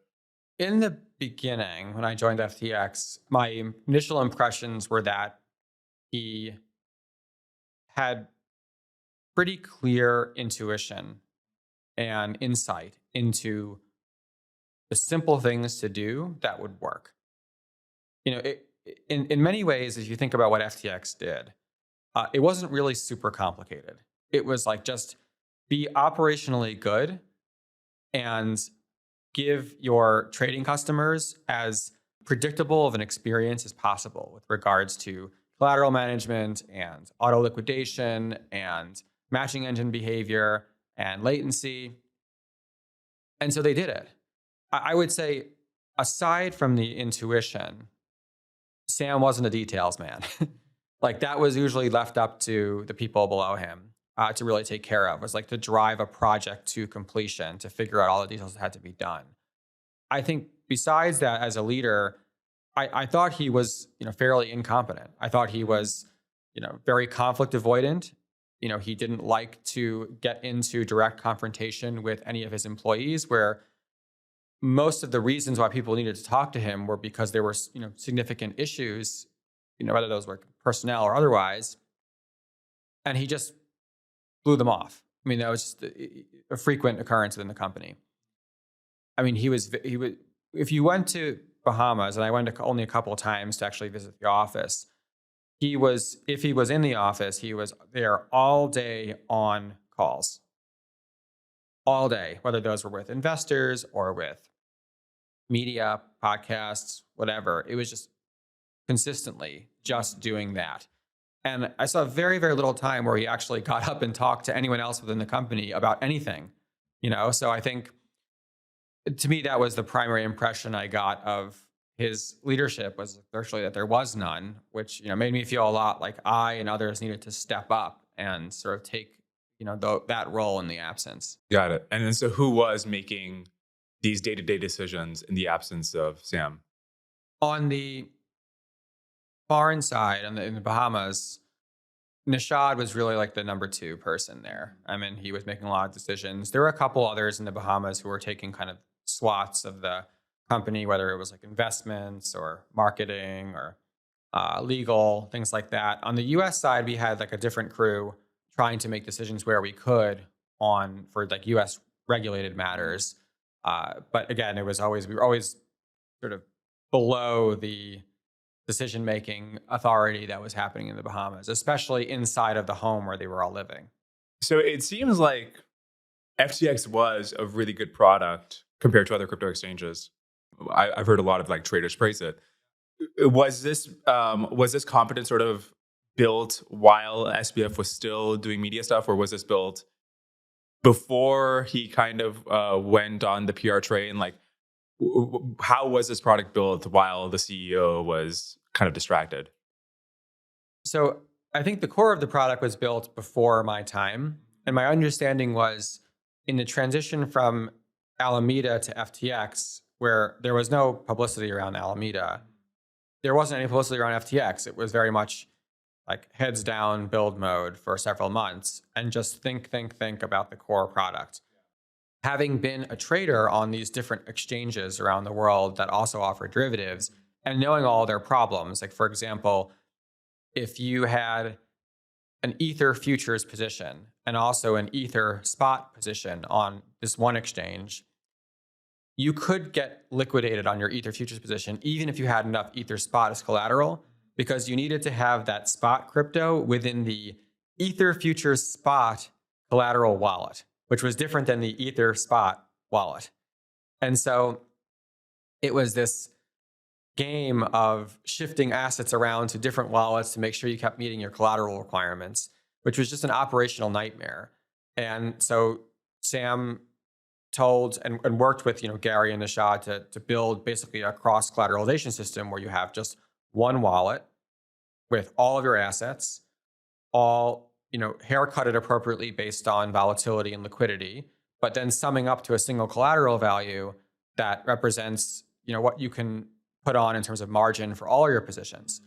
Or having an auto liquidation system that doesn't just the second that you're slightly below your margin fraction send a giant market order into the book and dislocate the order book by 10%. It would automatically start liquidating small percentages of your portfolio at a time to try to minimize market impact. And then if the position got too underwater, it would auction that position off to backstop liquidity providers, a number of them, who would then take on that position again without having to kind of rip through the book and cause dislocation. And so it was much more orderly, it was much more predictable. And that had to have come from the initial intuitions that Sam and his colleagues got from being traders on these exchanges and thinking, how should this work if it were perfect? So I do think in the beginning, they were really working on that product together. And then once the success came and Sam got, drunk on the celebrity of being so, out there and known and having all these newfound connections, that things started to go by the wayside. You mentioned that one of these things that he was doing was, making these sort of exorbitant deals and with celebrities, with acquisitions, branding. What was your understanding at the time of where the money to do this was coming from? Yeah. So, for example, when I joined the company, the FTX had just inked that Miami Heat deal, and I think it was something like $19 million a year. And I was like, "Oh, that sounds like a lot of money, right?" But at the time, you could see the publicly reported volume on FTX. It was something around 15 to 20 billion in notional per day. The fee schedule was also public. So even at like the highest volume tiers, the take fee would be something like 2 basis points per trade. So if you just did like $20 billion traded per day times 2 basis points times 365, which because like crypto trades every single day, you can get a sense of how much money FTX was making a year. And at the time, I think the run rate for FTX was something like close to $1 billion in income. And you think, okay, is $19 million a reasonable percentage of the total income to spend on a very significant, important marketing play? I don't know. It feels kind of reasonable. Like, how much does Coca-Cola spend per year on marketing as a percentage of their income? It's probably somewhere between like 50 and 130%. I don't actually know what it is. It doesn't seem crazy. Yeah, but if you add on top of that the real estate, the other sort of acquisitions. Well, first of all that stuff came later. And secondly, a lot of that wasn't known to the employees within the company. Most of the venture deals, the value of the real estate, et cetera, was non-public within the company. There were $100+ million investments into various companies and other investment funds that were never discussed openly, at least to the US people. So like, it wasn't like there was sort of this clear internal accounting where people could look at it and say, hey, like, are we really spending all this money on all this stuff? No, I think Sam very deliberately kept all that stuff within like his innermost circle for a reason, because he didn't want the criticism on what he was spending on. And did you have access to, or did you ask to see, I guess, the balance sheet or any of the sort of financial documents? I had zero access to like, bank account stuff or financials on the FTX.com side. On the US, I had some. But, remember now, knowing what we now know about even like recent, like the guilty pleas from Nishad and seeing like the complaints from like the SEC, CFTC, they were like deliberately falsifying information that went into ultimately the audited financials. So in order to like actually have suspected anything, one would have to not only like disagree with all of the kind of internal, conventional wisdom around how the company was doing, but also have to basically distrust audited financials coming back to the company, combined with having any concerns about income when it seemed like we were generating income faster than any startup in history. So I think it was very difficult for anyone within the company, especially on the US side, to have a clue what was going on. Sure. Let's talk about Alameda. So I guess, again, maybe the best point to start this story is also with Jane Street, where Caroline Ellison, who went on to become the CEO of Alameda, was a trader. Did you happen to cross paths with her at Jane Street? So it's hard to remember because it was like the early days, but I'm pretty sure she was also one of my boot camp students. It all starts there. Yeah. But besides those early interactions, I barely interacted with Caroline, not in the same way that I had done with Sam, just based on the trading desk he was on. And when I joined the company, the FTX US people communication-wise were walled off from Alameda. So we didn't really cross paths almost at all. What was your understanding of the relationship between Alameda and FTX? This is a completely separate company. Sam doesn't really do anything for them anymore because he is 100% focused on FTX. It's separately being run by, Caroline and Sam Trabucco. They have the same access to the exchange, like data feeds and API, as any other market maker on the exchange. And also, especially towards the time that I left, that Alameda wasn't even a significant percentage of the exchange volume anymore. They weren't in like the top 20 market makers on FTX.com or something like that. You mentioned that you were contributing to the code base and you had access to the code base. People have been speculating about whether Gary or Nishad had hard coded some sort of special limit for Alameda. Did you see any evidence of that in the code base, or? I mean, definitely not. You mentioned that you visited the Bahamas offices a few times, and there, like the Alameda, there's like 4 huts, and there's like a meeting room. There's where Sam and the engineers are. There's the Future Fund, and then there's like the Alameda hut. Yeah. Did the physical proximity between the offices, and of course the fact that the leaders were living together, was that something you like inquired about or were concerned with? I never visited the places where they lived in that Albany section of the Bahamas. So I think I didn't fully grasp the extent to which they were all like living in this particular arrangement. But I understood that as long as Sam was going to be the 90%, owner or something of Alameda, he would want oversight there. And so having them close by made sense. But the actual hut setup was such, it had like physical separation from minute to minute. So it wasn't like Alameda could overhear stuff happening on the exchange, or people in the exchange could overhear stuff that was happening at Alameda. So to some extent, I felt like, well, at least they're, going through the right motions of setting up like physical separate buildings. I mean, also, this is not uncommon within like trading firms and investment banks, right? Like if you imagine there needs to be wall separation between like buy side and sell side at, different institutions. And the way they do that is they put them like on different floors in the same building, right? And sure, like they can meet each other for lunch in the lobby, but like they set up some actual physical separation. This is like super par for the course when it comes to financial firms that have these businesses that need to be, walled off from each other. And so that didn't seem like a particularly strange thing to me at all. Is there anything that in retrospect seems to you like a yellow flag or a red flag, even if at the time it's something that might make sense in the grand scheme of things? Yeah. The most obvious thing, only in hindsight, was that Sam liked to do bonuses for the employees twice a year. And, once at the end of June, once at the end of December. So they were like semester bonuses. And in the previous semesters, he had paid them like early, like, in May for the first semester, in November or just early December for the second one. And he was extremely late in doing the mid-year 2022 bonuses. So much so that people within the company started to freak out because there was a lot of bad news in the press about other companies doing layoffs or folding. And it was, 2 to 3 months late, and people were like expecting to get bonuses to pay rent and, do whatever. And this was just, there's very little communication around this, and people were very concerned. So at the time, people said, look, Sam's like really busy. He's flying to DC every week. He has all this stuff going on. Like he just hasn't gotten around to it, but don't worry, it's coming. In hindsight, I felt like there was some clear, liquidity issue. Oh, wow.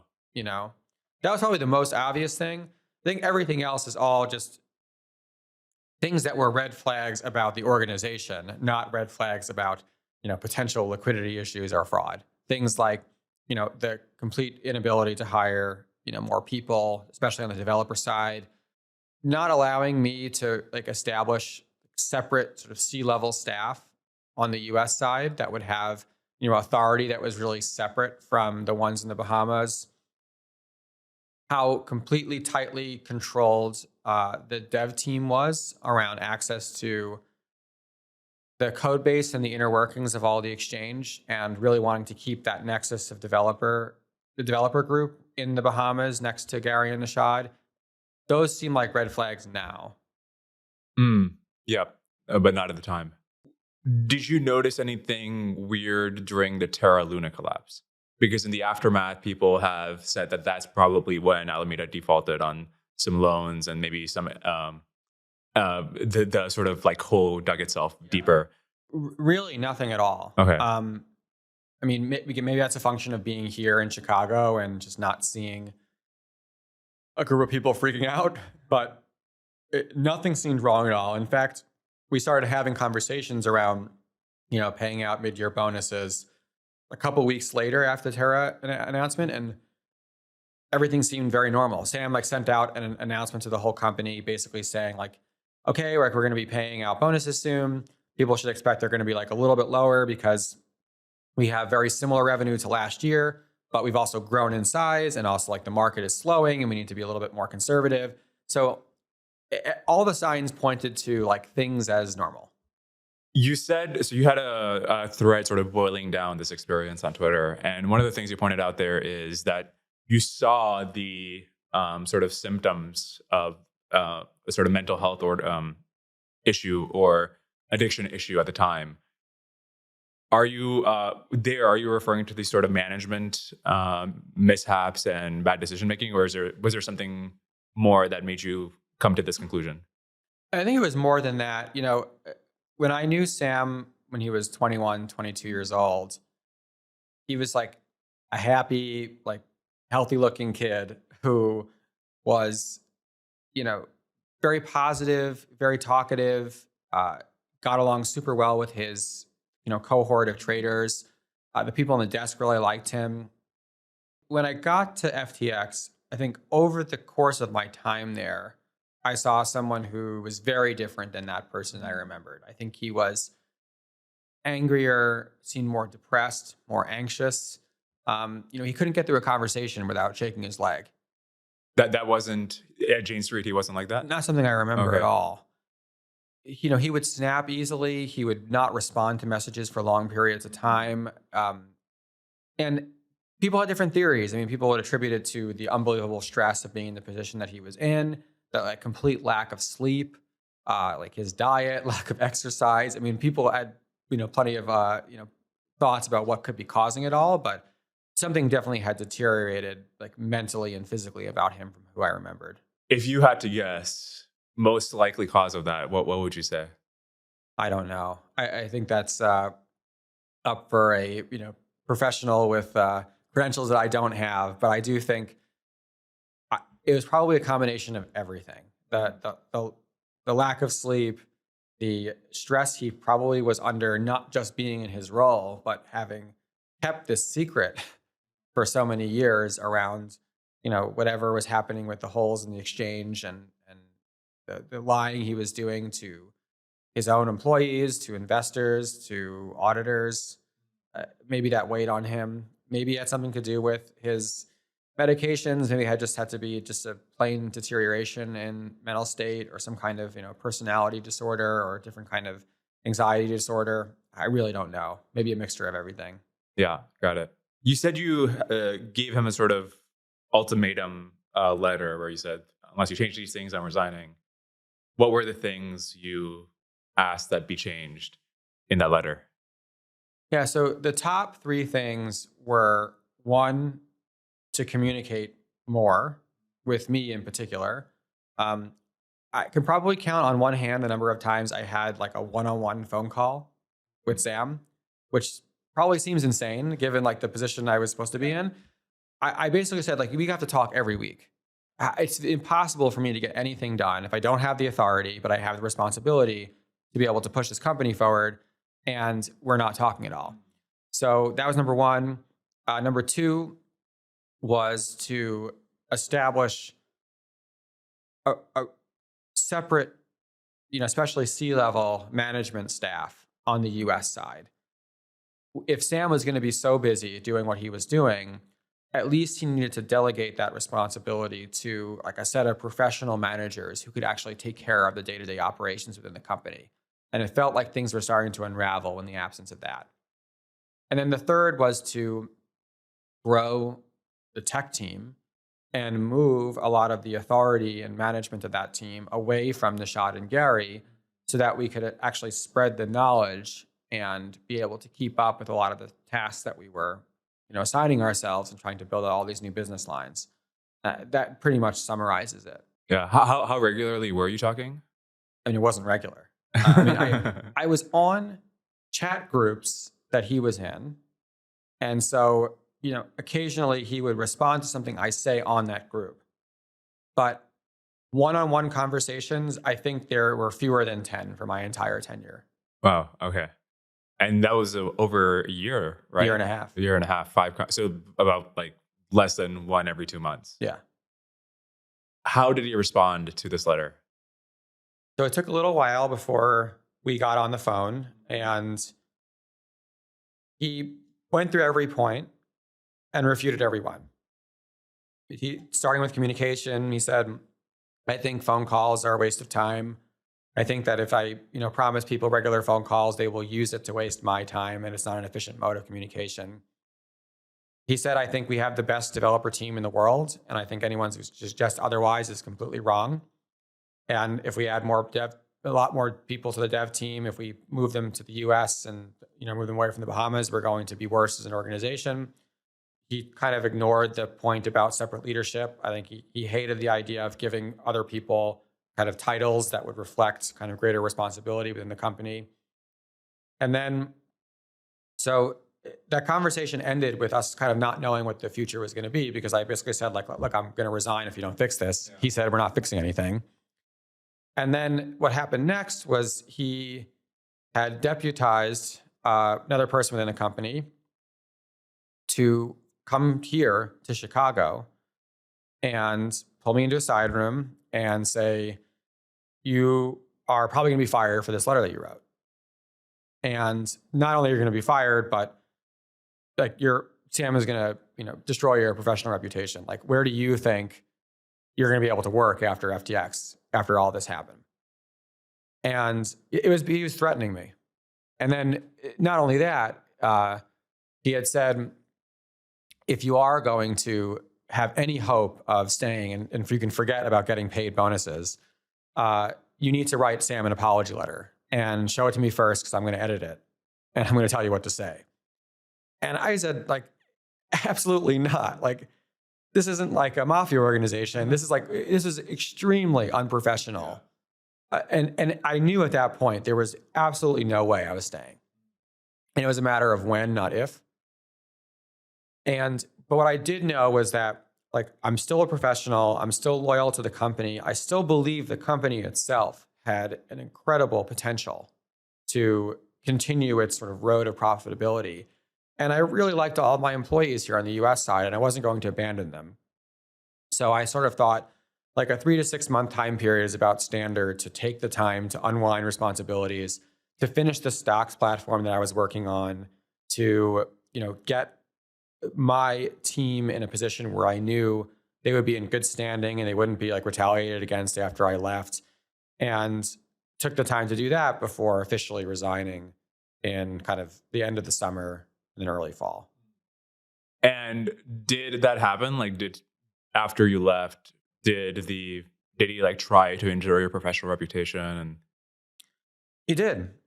The acute thing that happened was, so Sam, I actually offered to stay on longer. I said, like, I could stay on for a couple more months and help this transition to whomever you name as the successor president of FTX US. And he said, no, like, I want you gone, more quickly.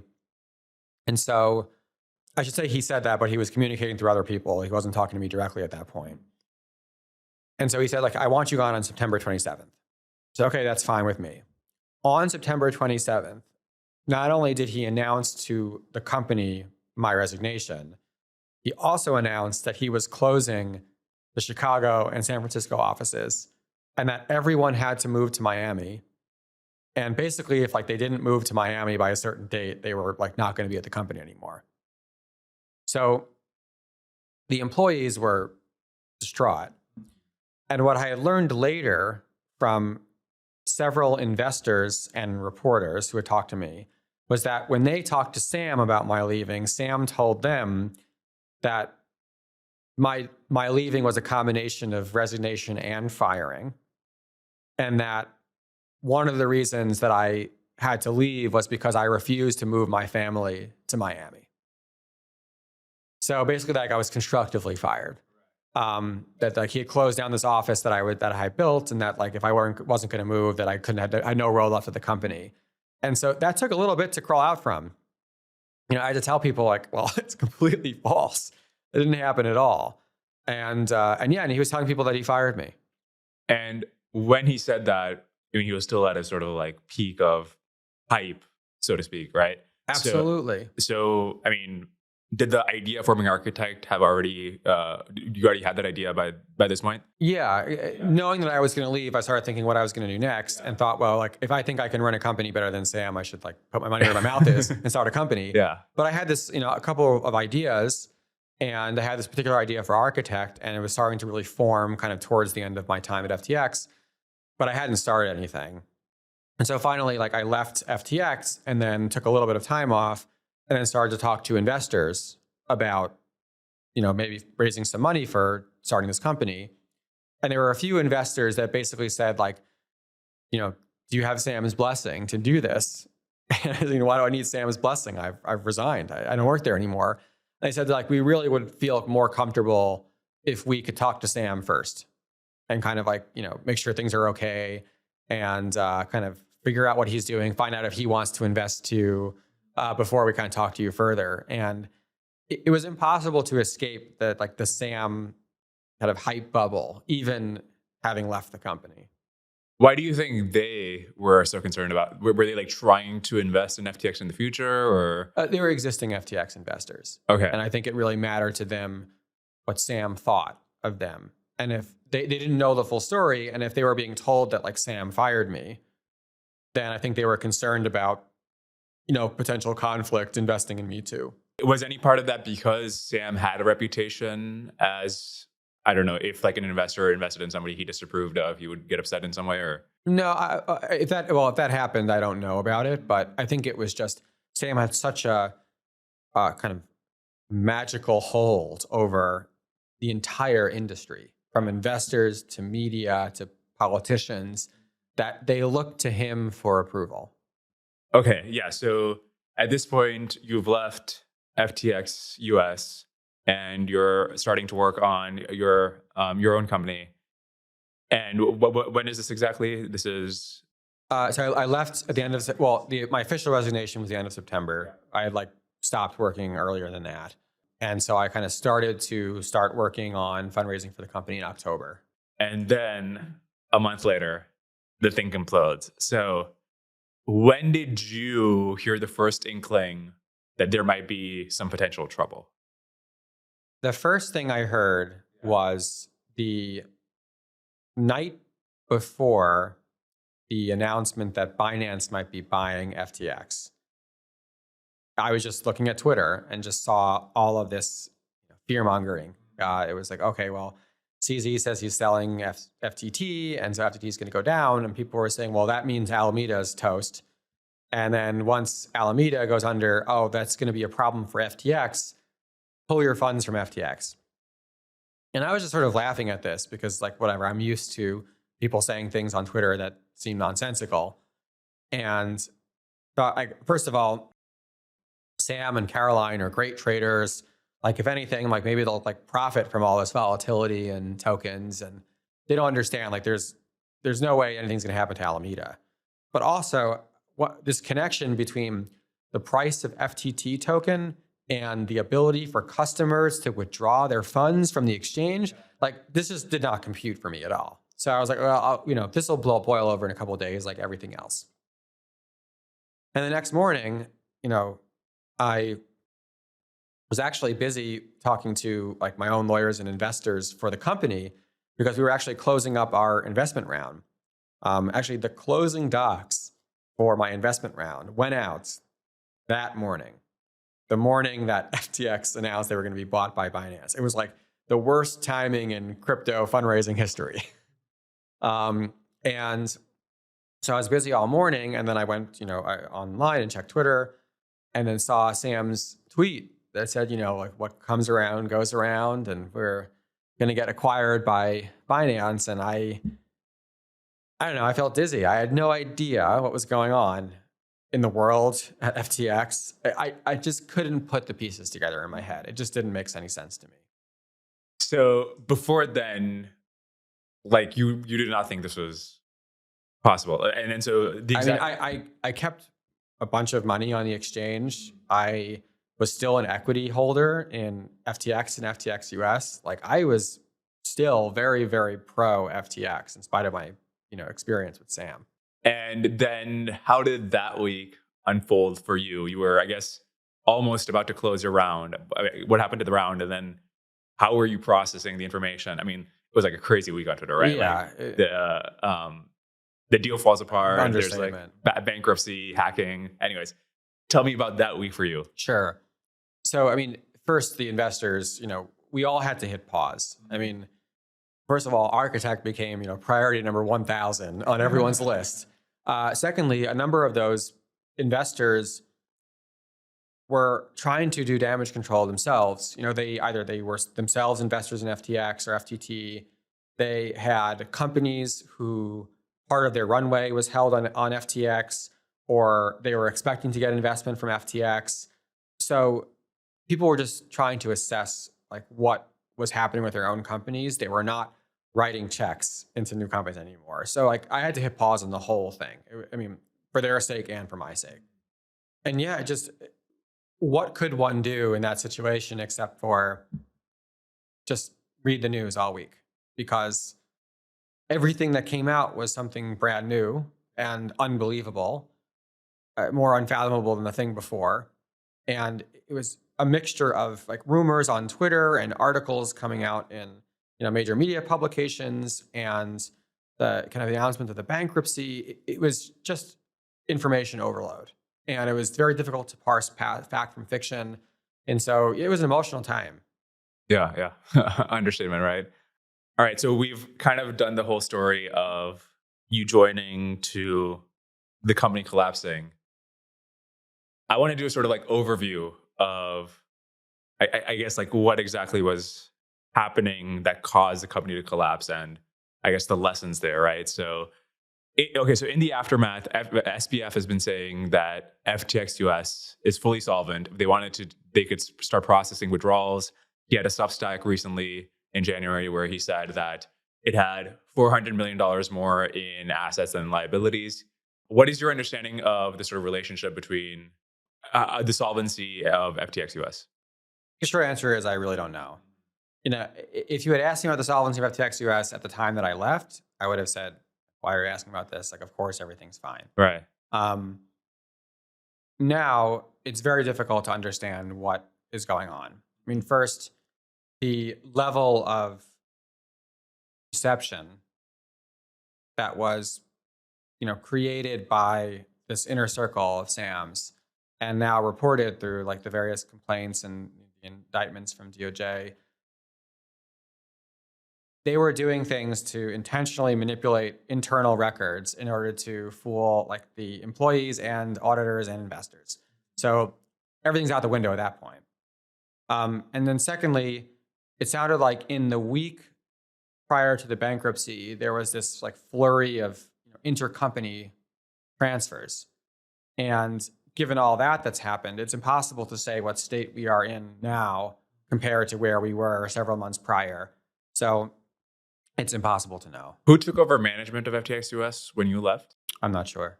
Was it a single individual or was it just rested back to the Bahamas? I really don't know. I mean, I was totally cut off from everything FTX at the time that I left. Before you left, were the assets of FTX US custodied separately to FTX International's assets?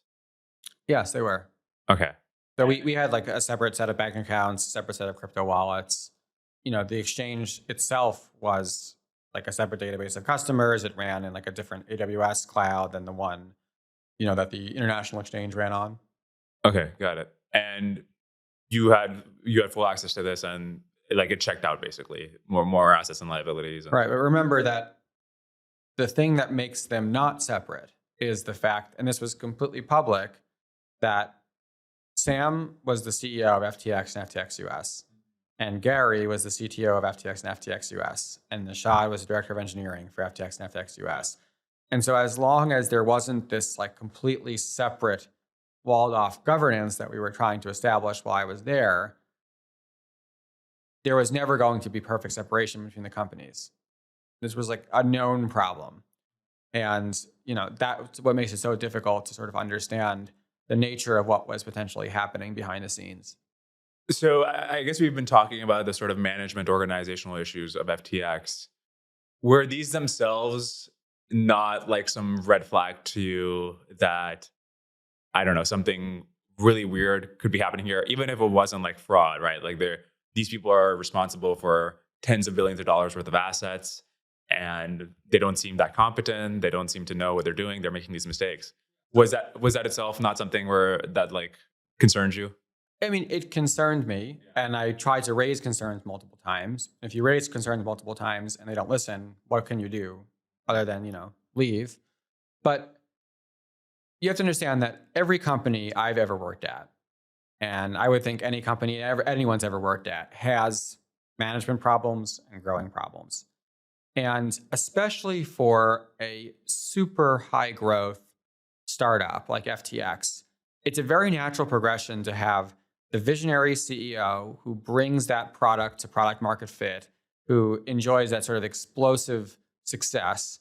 And then the reins of the company are eventually handed over to professional managers who sort of take it into its maturation phase. And I thought, well, clearly I'm not that person because, Sam and I have interpersonal issues, but there's 100 plus major investors in FTX. Someone will figure out how to install the correct management of this company over time, and we'll bring it to a good place. Like one way or another, this is going to succeed. There are too many people with vested interest in doing so.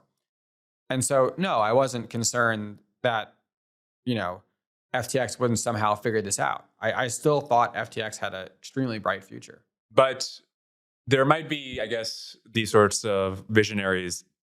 A lot of them might have problems, to put it in that kind of language. But I don't know. I don't know how many of them would make you suspect that there's mental health issues or there's addiction issues. That for somebody who's in charge of a multi-billion-dollar empire, I don't know. It seems like something that's especially concerning. I can't quite speak to whether people would think there are mental health issues of other people who are supposed to be the kind of figureheads of large companies. But remember, at this point, Sam is not leading the day-to-day operations of the company like many other people are, right? And as the kind of public figurehead of the company, Sam was obviously doing a very good job.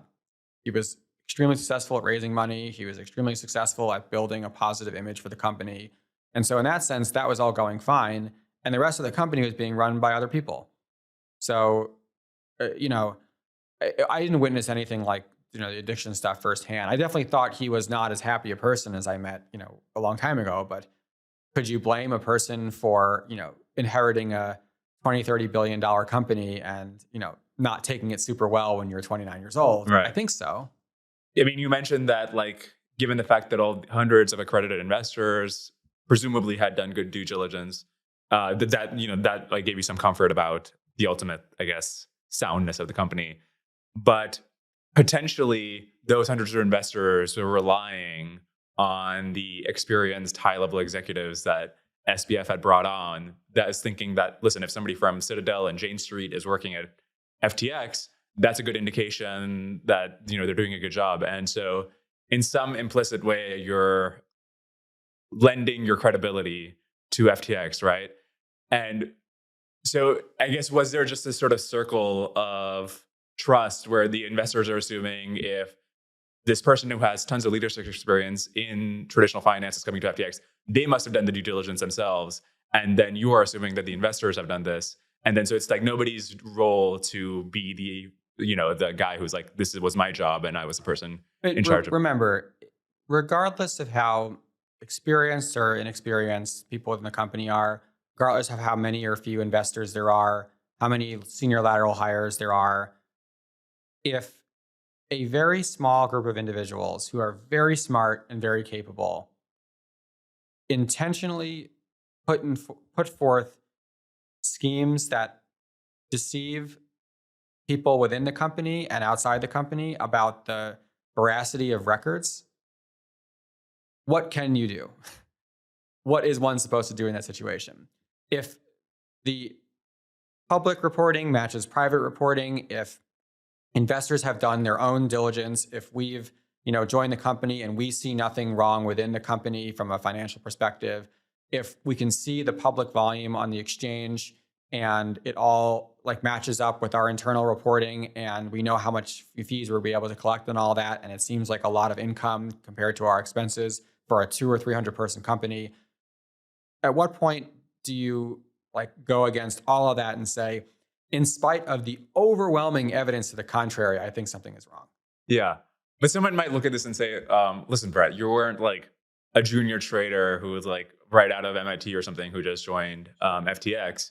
You have more than 10 years of experience in finance. You saw Lehman happen. You've managed really large teams in TradFi. And then you have the skills and the experience. And if somebody with your skills and experience, and not only that, your position in FTX as president of FTX US, if you can't see it coming, and maybe you couldn't, right? Whose job was it to see it coming? It doesn't seem that anybody other than the inner circle could have been in a better position. And maybe nobody could have seen it, but is there somebody who outside of the inner circle you think should have been able to see it coming? I don't know. It's a good question of when a major fraud happens in such a way where it was, very expertly crafted to be hidden from the people who could have done something about it, what should one do? I mean, one answer is never trust anyone, right? Like every company I ever work for in the future, every time like we say we've like done some transaction, I will ask them to show me the bank records and like give me the the number of the bank teller I can call to have them like independently verify every single banking transaction. I mean, this is sort of like impractical and ridiculous. It just like it doesn't happen. And so I think like it sounds like the counterfactual here is one where, okay, first I have to believe that there is some kind of fraud, which I don't. Then I have to say, okay, I would like to start auditing all bank transactions. Oh, actually, I want to start auditing all bank transactions for the company that I don't work for. Also, I want to like disbelieve audited financials from respected third-party auditors. I also want to look into the possibility that Sam is like lying under oath in congressional hearings about segregation of customer funds. Also, I should disbelieve all of the trusted media outlets and also 100 financial institutions that have invested in FTX. It's like the chain that you have to go through in order to get to a point where you start to be able to figure out something is wrong is, I think, really impossible. And I think the bottom line is there, for sure should be mandated, at certain stages of company growth, independent boards.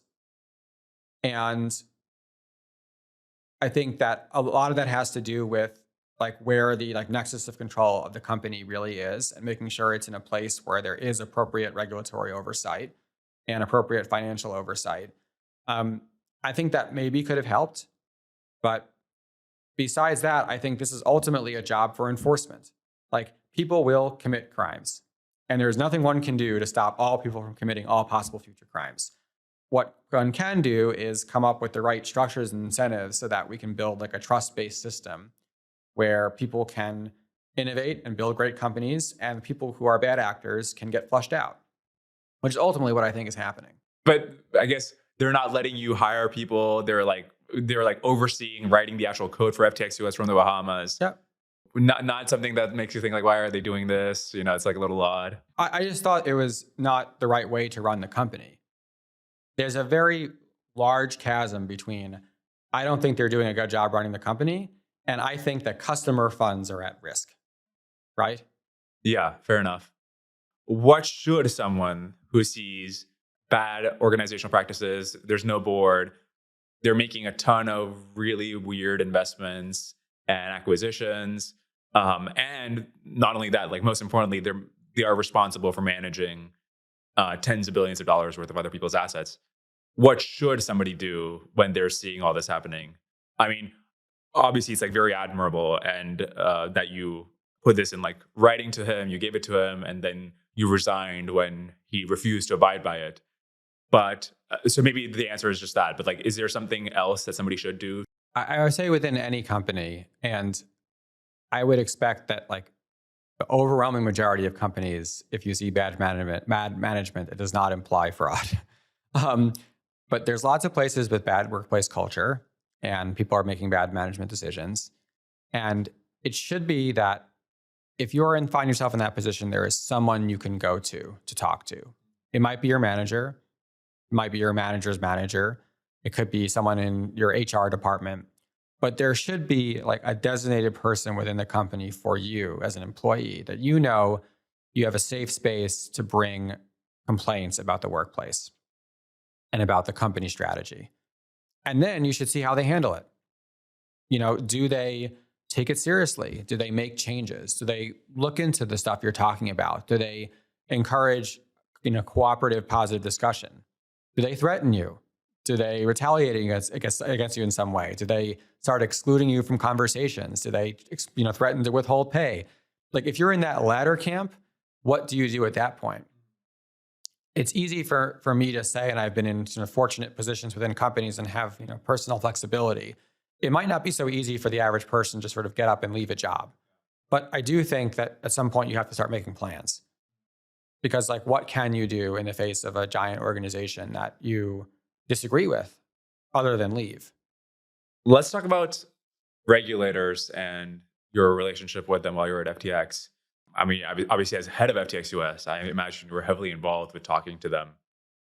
What was their attitude towards FTX like before it fell? All the regulators were, I think, in the common belief that crypto was a large and viable asset class. And in order for it to grow in a responsible way, it needs to come within the regulatory envelopes that already exist in whatever way that's appropriate for crypto. And crypto can mean a lot of different things. We have to maybe distinguish between centralized and decentralized finance here. But I would say regulators saw FTX as at least one of the companies that was very willing to work directly and collaboratively with regulators as opposed to trying to kind of skirt around the regulatory system. Well, when I was preparing to interview SBF, actually, I got a chance to learn about your proposal to the CFTC we were just talking about, you were explaining this earlier, but the auto liquidation and cross margining system, bring that not only to crypto in the US, but to derivatives for stocks and other assets. I thought, and I still think it's a good idea, but do you think there's any potential for that now, given that the company most associated with that has been blown up? Like, what is the future of that innovation to the financial system look like? Yeah, I definitely think it's been set back. It's interesting. Walt Lukin from the Futures Industry Association, in a conference that was shortly after the collapse of FTX, talked about FTX in sort of a speech, but specifically made a call to the fact that in spite of what happened to FTX, the idea of building a future system that can evolve with a 24/7 world is still a worthwhile endeavor and something that we should consider and pursue and be ready for. We are 3D printing organs and coming up with like specially designed mRNA vaccines, but like you still can't, get margin called on a Saturday for an S&P 500 future. There's like some real lack of evolution in market structure in a number of areas of traditional finance. And I think it's still a worthwhile endeavor to pursue it. I think the now LedgerX proposal makes a lot of sense. I think it's understandable where some of the concerns were around how that could really dramatically alter the landscape for, derivatives regulatory structure and market structure. And there were still unaddressed questions there. But I still think that it was the right idea. During those hearings, I guess the establishment, CME and others, brought up criticisms like, oh, we have these sort of bespoke relationships with our clients. And if you just have this algorithm take its place, you can have these liquidation cascades where illiquid assets, they start getting sold, that drives their price even lower, which causes more liquidations from this algorithm. And you have this sort of cascade where the bottom falls out. And even though it might not be an accurate way to describe what happened with FTT and FTX, because there was like obviously more going on, do you think that they maybe had a point given how FTX has played out? A lot of FCMs have auto liquidation. There's one, particular one where like they actually automatically close you every day at 4 p.m. and they do it like in a really bad way. So like the idea of auto liquidation is not new. The idea of direct to customer clearing is not new. The idea of cross collateralization is not new. The thing I think that was novel about FTX was putting all together. It was direct to customer, margining, cross collateralization, auto liquidation. And so in order for the regulators to get comfortable with the application, they had to understand that FTX as one entity was performing the roles that typically multiple different entities perform. And you always need to ask yourself the question of like, was there something worthwhile about having those different entities be separate or not? Is it just sort of like legacy regulatory structure? I think that remains to be seen. And I think we don't have enough experience, especially in the US, with that kind of model to be able to say whether it actually works better or worse. I think either way, it was worth a try. And I think maybe the biggest misconception about the application was that, if we got approved, it meant suddenly FTX is going to list like everything from like corn to soybeans to oil to S&P 500 overnight and completely, destroy the existing derivatives landscape. I think what would have actually happened was FTX would have gotten permission to list like one contract on kind of small size, and there would have been, experience with the platform, and it would have been assessed compared to the alternatives on traditional CCPs. And if it was worse, changes would have been made. And if it was better, it would evolve and the market would basically decide what people wanted to trade on. I do think like the auto liquidation part was the main piece that people were hung up on, which was like, how do you provably show the kind of worst case scenario in an auto liquidation cascade? Then again, on large CCPs now in the US and Europe, there are margin breaches all the time. So like the current system is far from perfect.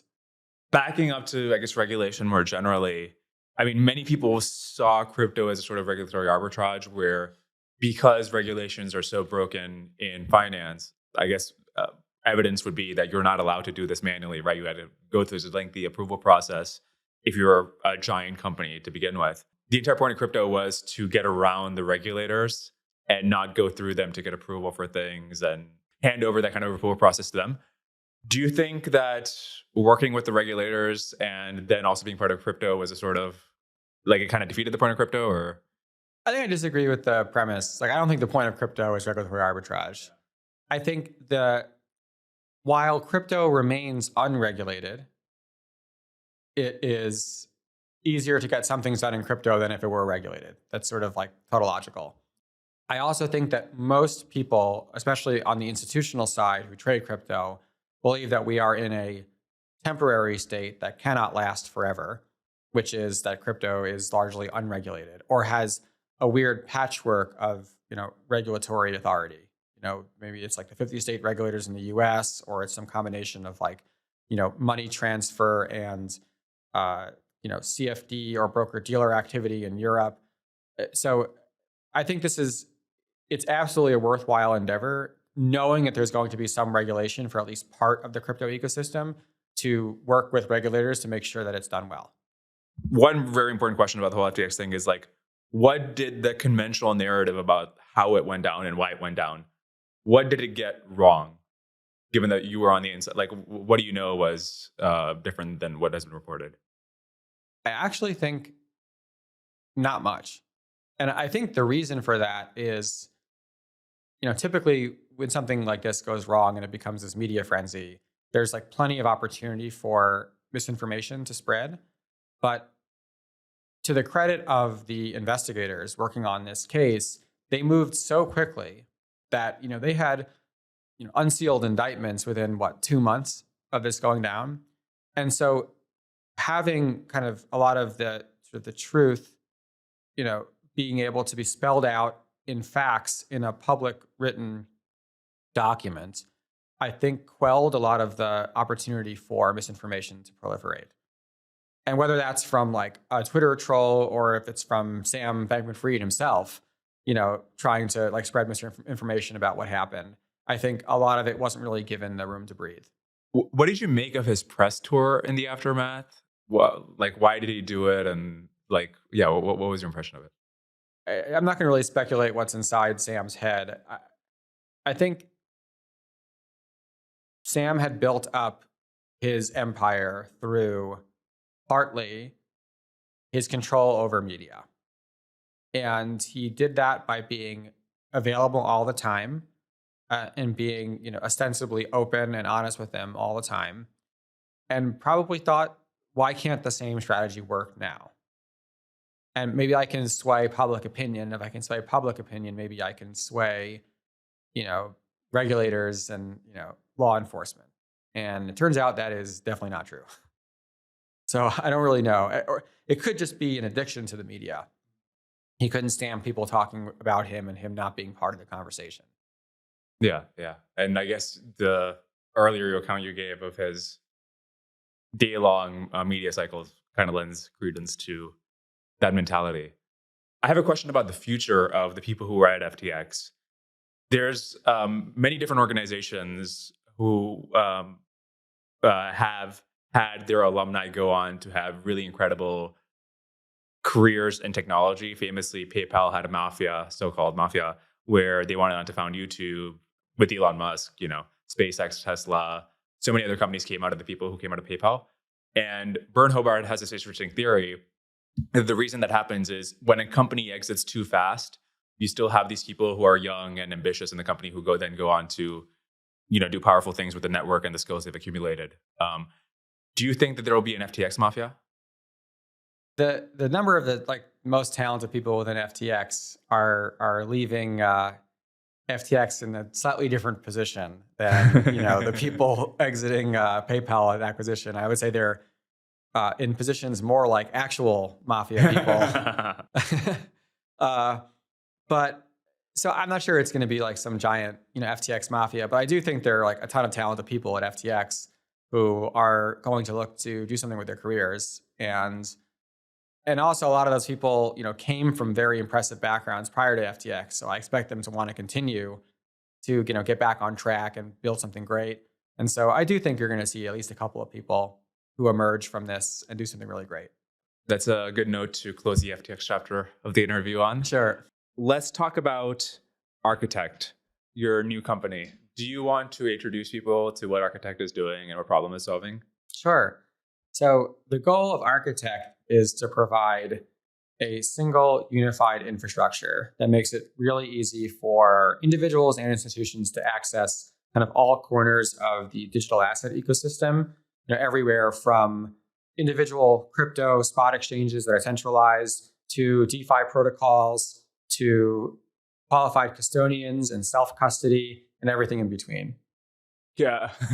I'm not sure I have enough context to understand all of that. So I don't know, but a few grade levels below that Sure. explanation. So backing up very high level. So let's say you are someone who wants to trade, crypto in some way, or, what do you actually have to do? Yeah.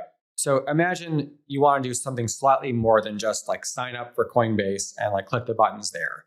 Let's say you would like to find the best price across multiple exchanges.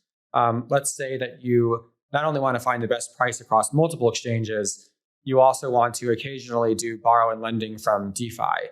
And maybe not only that, you also want to store your assets in off exchange custody as much as possible. Well, aside from doing all that manually by opening up all the different tabs in your browser and clicking all the buttons to move assets around and connect all these different exchanges, you actually want to build a system that unifies all these things. You have this buy versus build choice. And the build choice looks like hire 5 to 10 software developers and get them to write code that understands all the different protocols and different exchanges, all the idiosyncrasies of them, that downloads market data, that stores the market data, that connects to these different custodians, that kind of bridges all these things together, that provides some kind of user interface that pulls it all together. It's a significant amount of work that up till now, basically all of these different companies are just reproducing. They're all solving the same problem. And as a trader, you want to focus your time on strategy development and alpha and monetization, and not on how do I connect to random exchange. Mm-hmm. So the goal of Architect is to build this sort of commodity software that people can then sort of deploy out of the box that gives them access to all of these different venues all at the same time.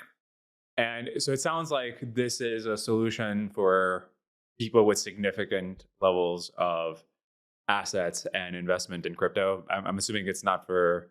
So I think that's the place we want to start. Yeah. But one phenomenon in crypto that I think is somewhat new and exciting is the fact that, okay, if you want to get into sophisticated equities trading, well, what do you have to do? I mean, you usually have to either establish a broker dealer or, get hooked up to an existing broker. You need to get market data, which can be very expensive. The full depth of book feed from NASDAQ costs tens of thousands of dollars per month. If you want to compete on latency, you have to get a co-located server in the NASDAQ colo, which is also going to cost you tens of thousands of dollars per month. There's a significant time and money overhead to doing all this, which is why it's so hard to compete in that space against all like the incumbent players. Whereas in crypto, many of the markets are just in the cloud, like in Amazon's cloud or Alibaba's cloud. And you can just very cheaply and easily spin up like a server in there for like a couple dollars a month and have the same access as like a big HFT. All the market data is free. The order entry is free. The protocols are usually fairly simple. Like you can use like, JSON over a WebSocket as opposed to speaking like fix over some, private, line. As a result, there is this large and growing class of kind of like semi-professional individual traders that have grown, where there are people who are smart individuals who have like maybe some wealth amassed, and they want to be able to do kind of professional trading, whether that's like manual click trading or like simple algos using Python or whatever. And they can do that and experiment easily because of the open access of crypto markets. Mm-hmm. And so there's a much wider customer base for something like this, which includes these kind of like high-powered individuals, in addition to your small, medium, large hedge funds and prop shops and different institutions. And is crypto the ultimate market you're targeting, or are there other asset classes that you also want to provide the service to? I mean, we're building very general infrastructure, and we think crypto is a viable asset class, but it's one of many. And our goal is to provide like institutional grade connectivity and software to anyone who wants to participate in trading in a semi-sophisticated way. So I think over time we'll want to grow our offering as much as possible. Given the fact that NASDAQ or whatever already have these barriers, is it possible for someone to remove those barriers with a solution like yours? Or I guess like an analogy that comes to mind is I guess nobody before Mark Cuban's whatever pharmaceutical company just tried to go outside the insurance system and directly sell drugs to people. Is it possible to do something like that for NASDAQ? Yeah, you can't like connect to NASDAQ without, connecting to NASDAQ. You can't like not go through a broker dealer. But I think that, we could eventually try to get the appropriate licensing required to be an intermediary that is focused on being like a technology forward interface towards people being able to do more program trading. And so if the mission of our company is to like provide better access, I think we can do so within the existing system. I guess this raises a broader question of, if you're initially trying to solve for the problems that these exchanges should natively have solutions to, at least, or some of the problems are the ones that these exchanges should natively have solutions to, why haven't these exchanges built this stuff already? I mean, you're a part of one such exchange, and maybe you function better than the other ones, but they're highly profitable. They have a bunch of money. Why haven't they invested in making their infrastructure really great? So in many cases, their infrastructure is very good. It's more a question of what's the incentive of the exchange.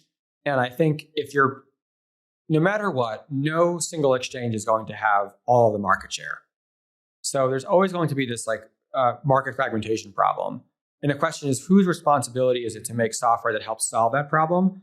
If I'm some centralized exchange, my incentive is not to build software to make it easier for my customers to go to all the other exchanges. It's to like make my exchange better. So I'm going to put all of my R&D dollars into like providing new products and offering new different kinds of services, or maybe investment advisory, or lowering the barrier to entry to connecting to my own exchange, but not creating this sort of like pan asset class, pan exchange interconnectivity software.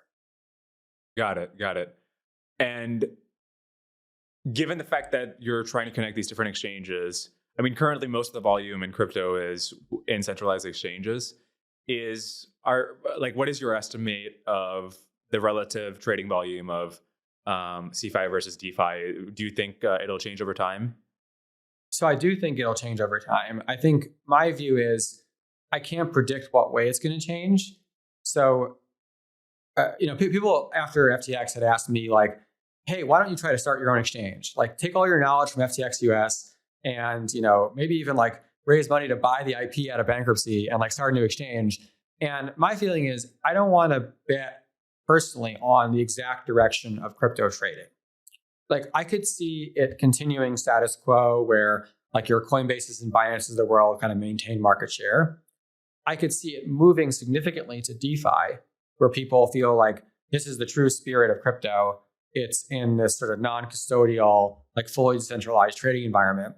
I could also see it going the complete opposite direction and having the existing highly regulated exchange players like NYSE and NASDAQ and CBOE like start to enter the game on spot trading. And where is the ultimate like flow going to end up between these three possibilities? I have no idea. So I'm much more excited about providing the kind of connectivity layer to all of them and saying, regardless of where the liquidity ends up, we'll be able to facilitate it. Speaking of FTX, how has your experience with FTX informed the development of Architect? Yeah. I mean, first of all, working at FTX, has given me an appreciation for just how behind a lot of the infrastructure is on other exchanges. People really like trading on FTX. Institutions especially really like trading on FTX because the API like made sense. It like really did follow kind of the standard state machine of any kind of financial, central limit order book that you would see on a place like NASDAQ or CME. Whereas there are a lot of exchanges that have crazy behavior. Like you send a cancel for an order, you get acknowledged that your order has been canceled, and then you get a fill, and you actually like get traded on your thing that you supposedly thought you canceled, and like things that you think shouldn't be possible are possible. So actually, my time at FTX is interesting with relation to Architect because at FTX it gave me an appreciation for how to design a good API for especially institutions to want to be able to trade all the time. And the protocols in some of these other exchanges like aren't quite as good. So I think it's informed how much the focus of Architect should be kind of wrapping up the complexity of these different exchanges and providing like a really good API for institutions and individuals on our side. I think that's like thing one.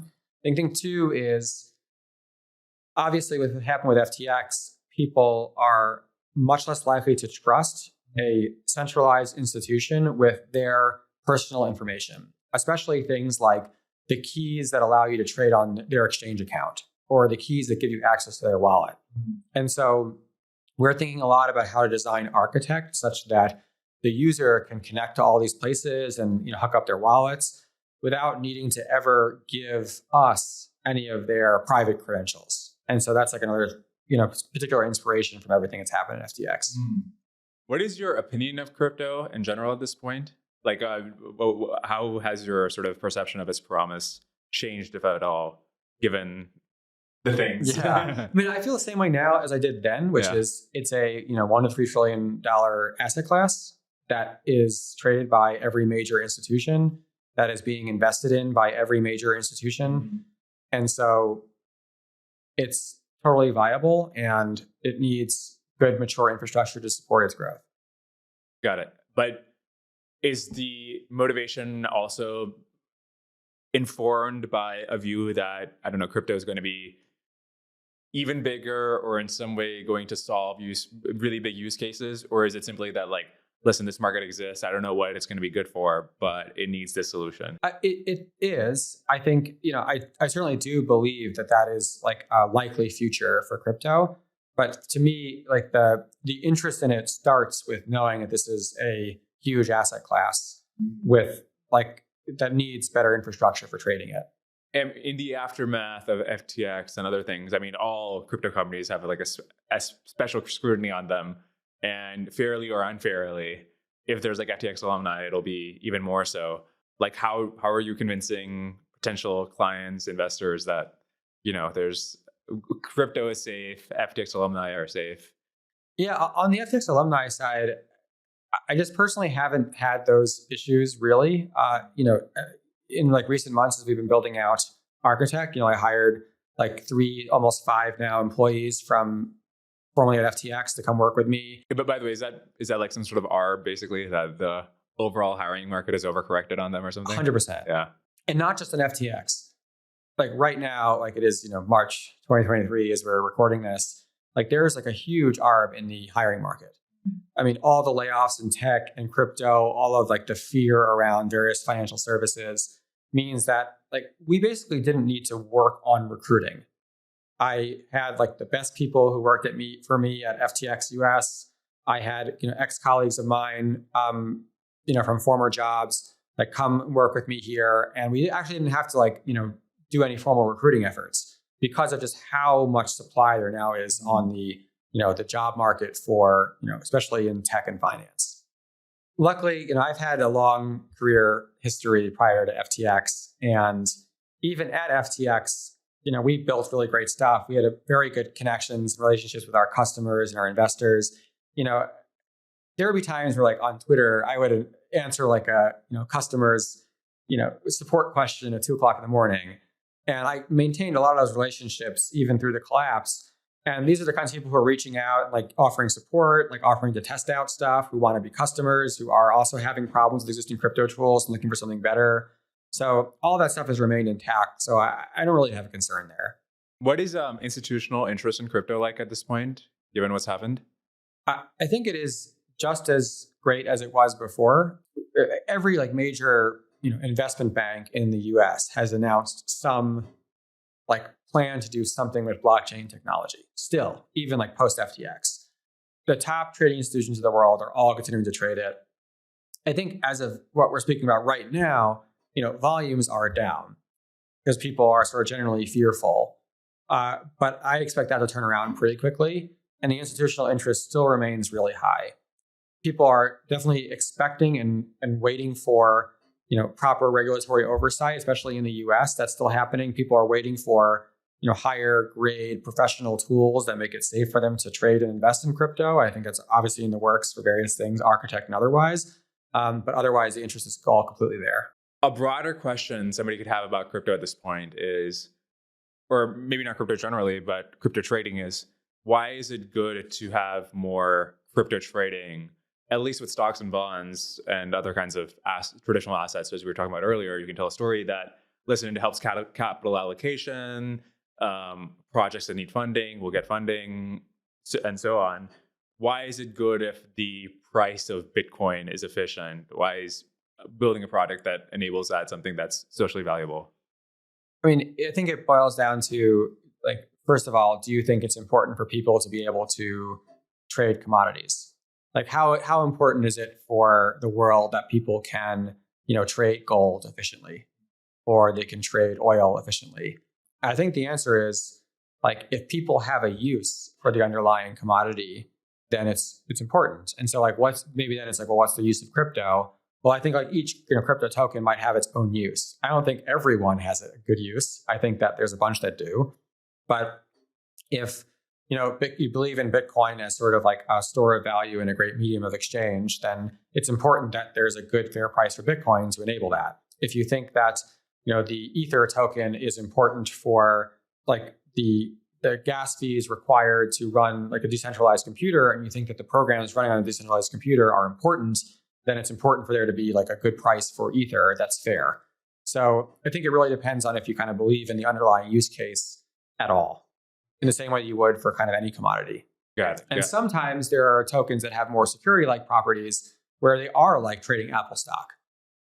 Basically there was an initial offering of that token, and then if people bought it, it actually directly funded the product behind the token, and then the efficient trading of that token is sort of a barometer for the health of that particular company, and they can sell more tokens to raise more capital in secondary offerings, in which case it looks very much exactly like the stock market.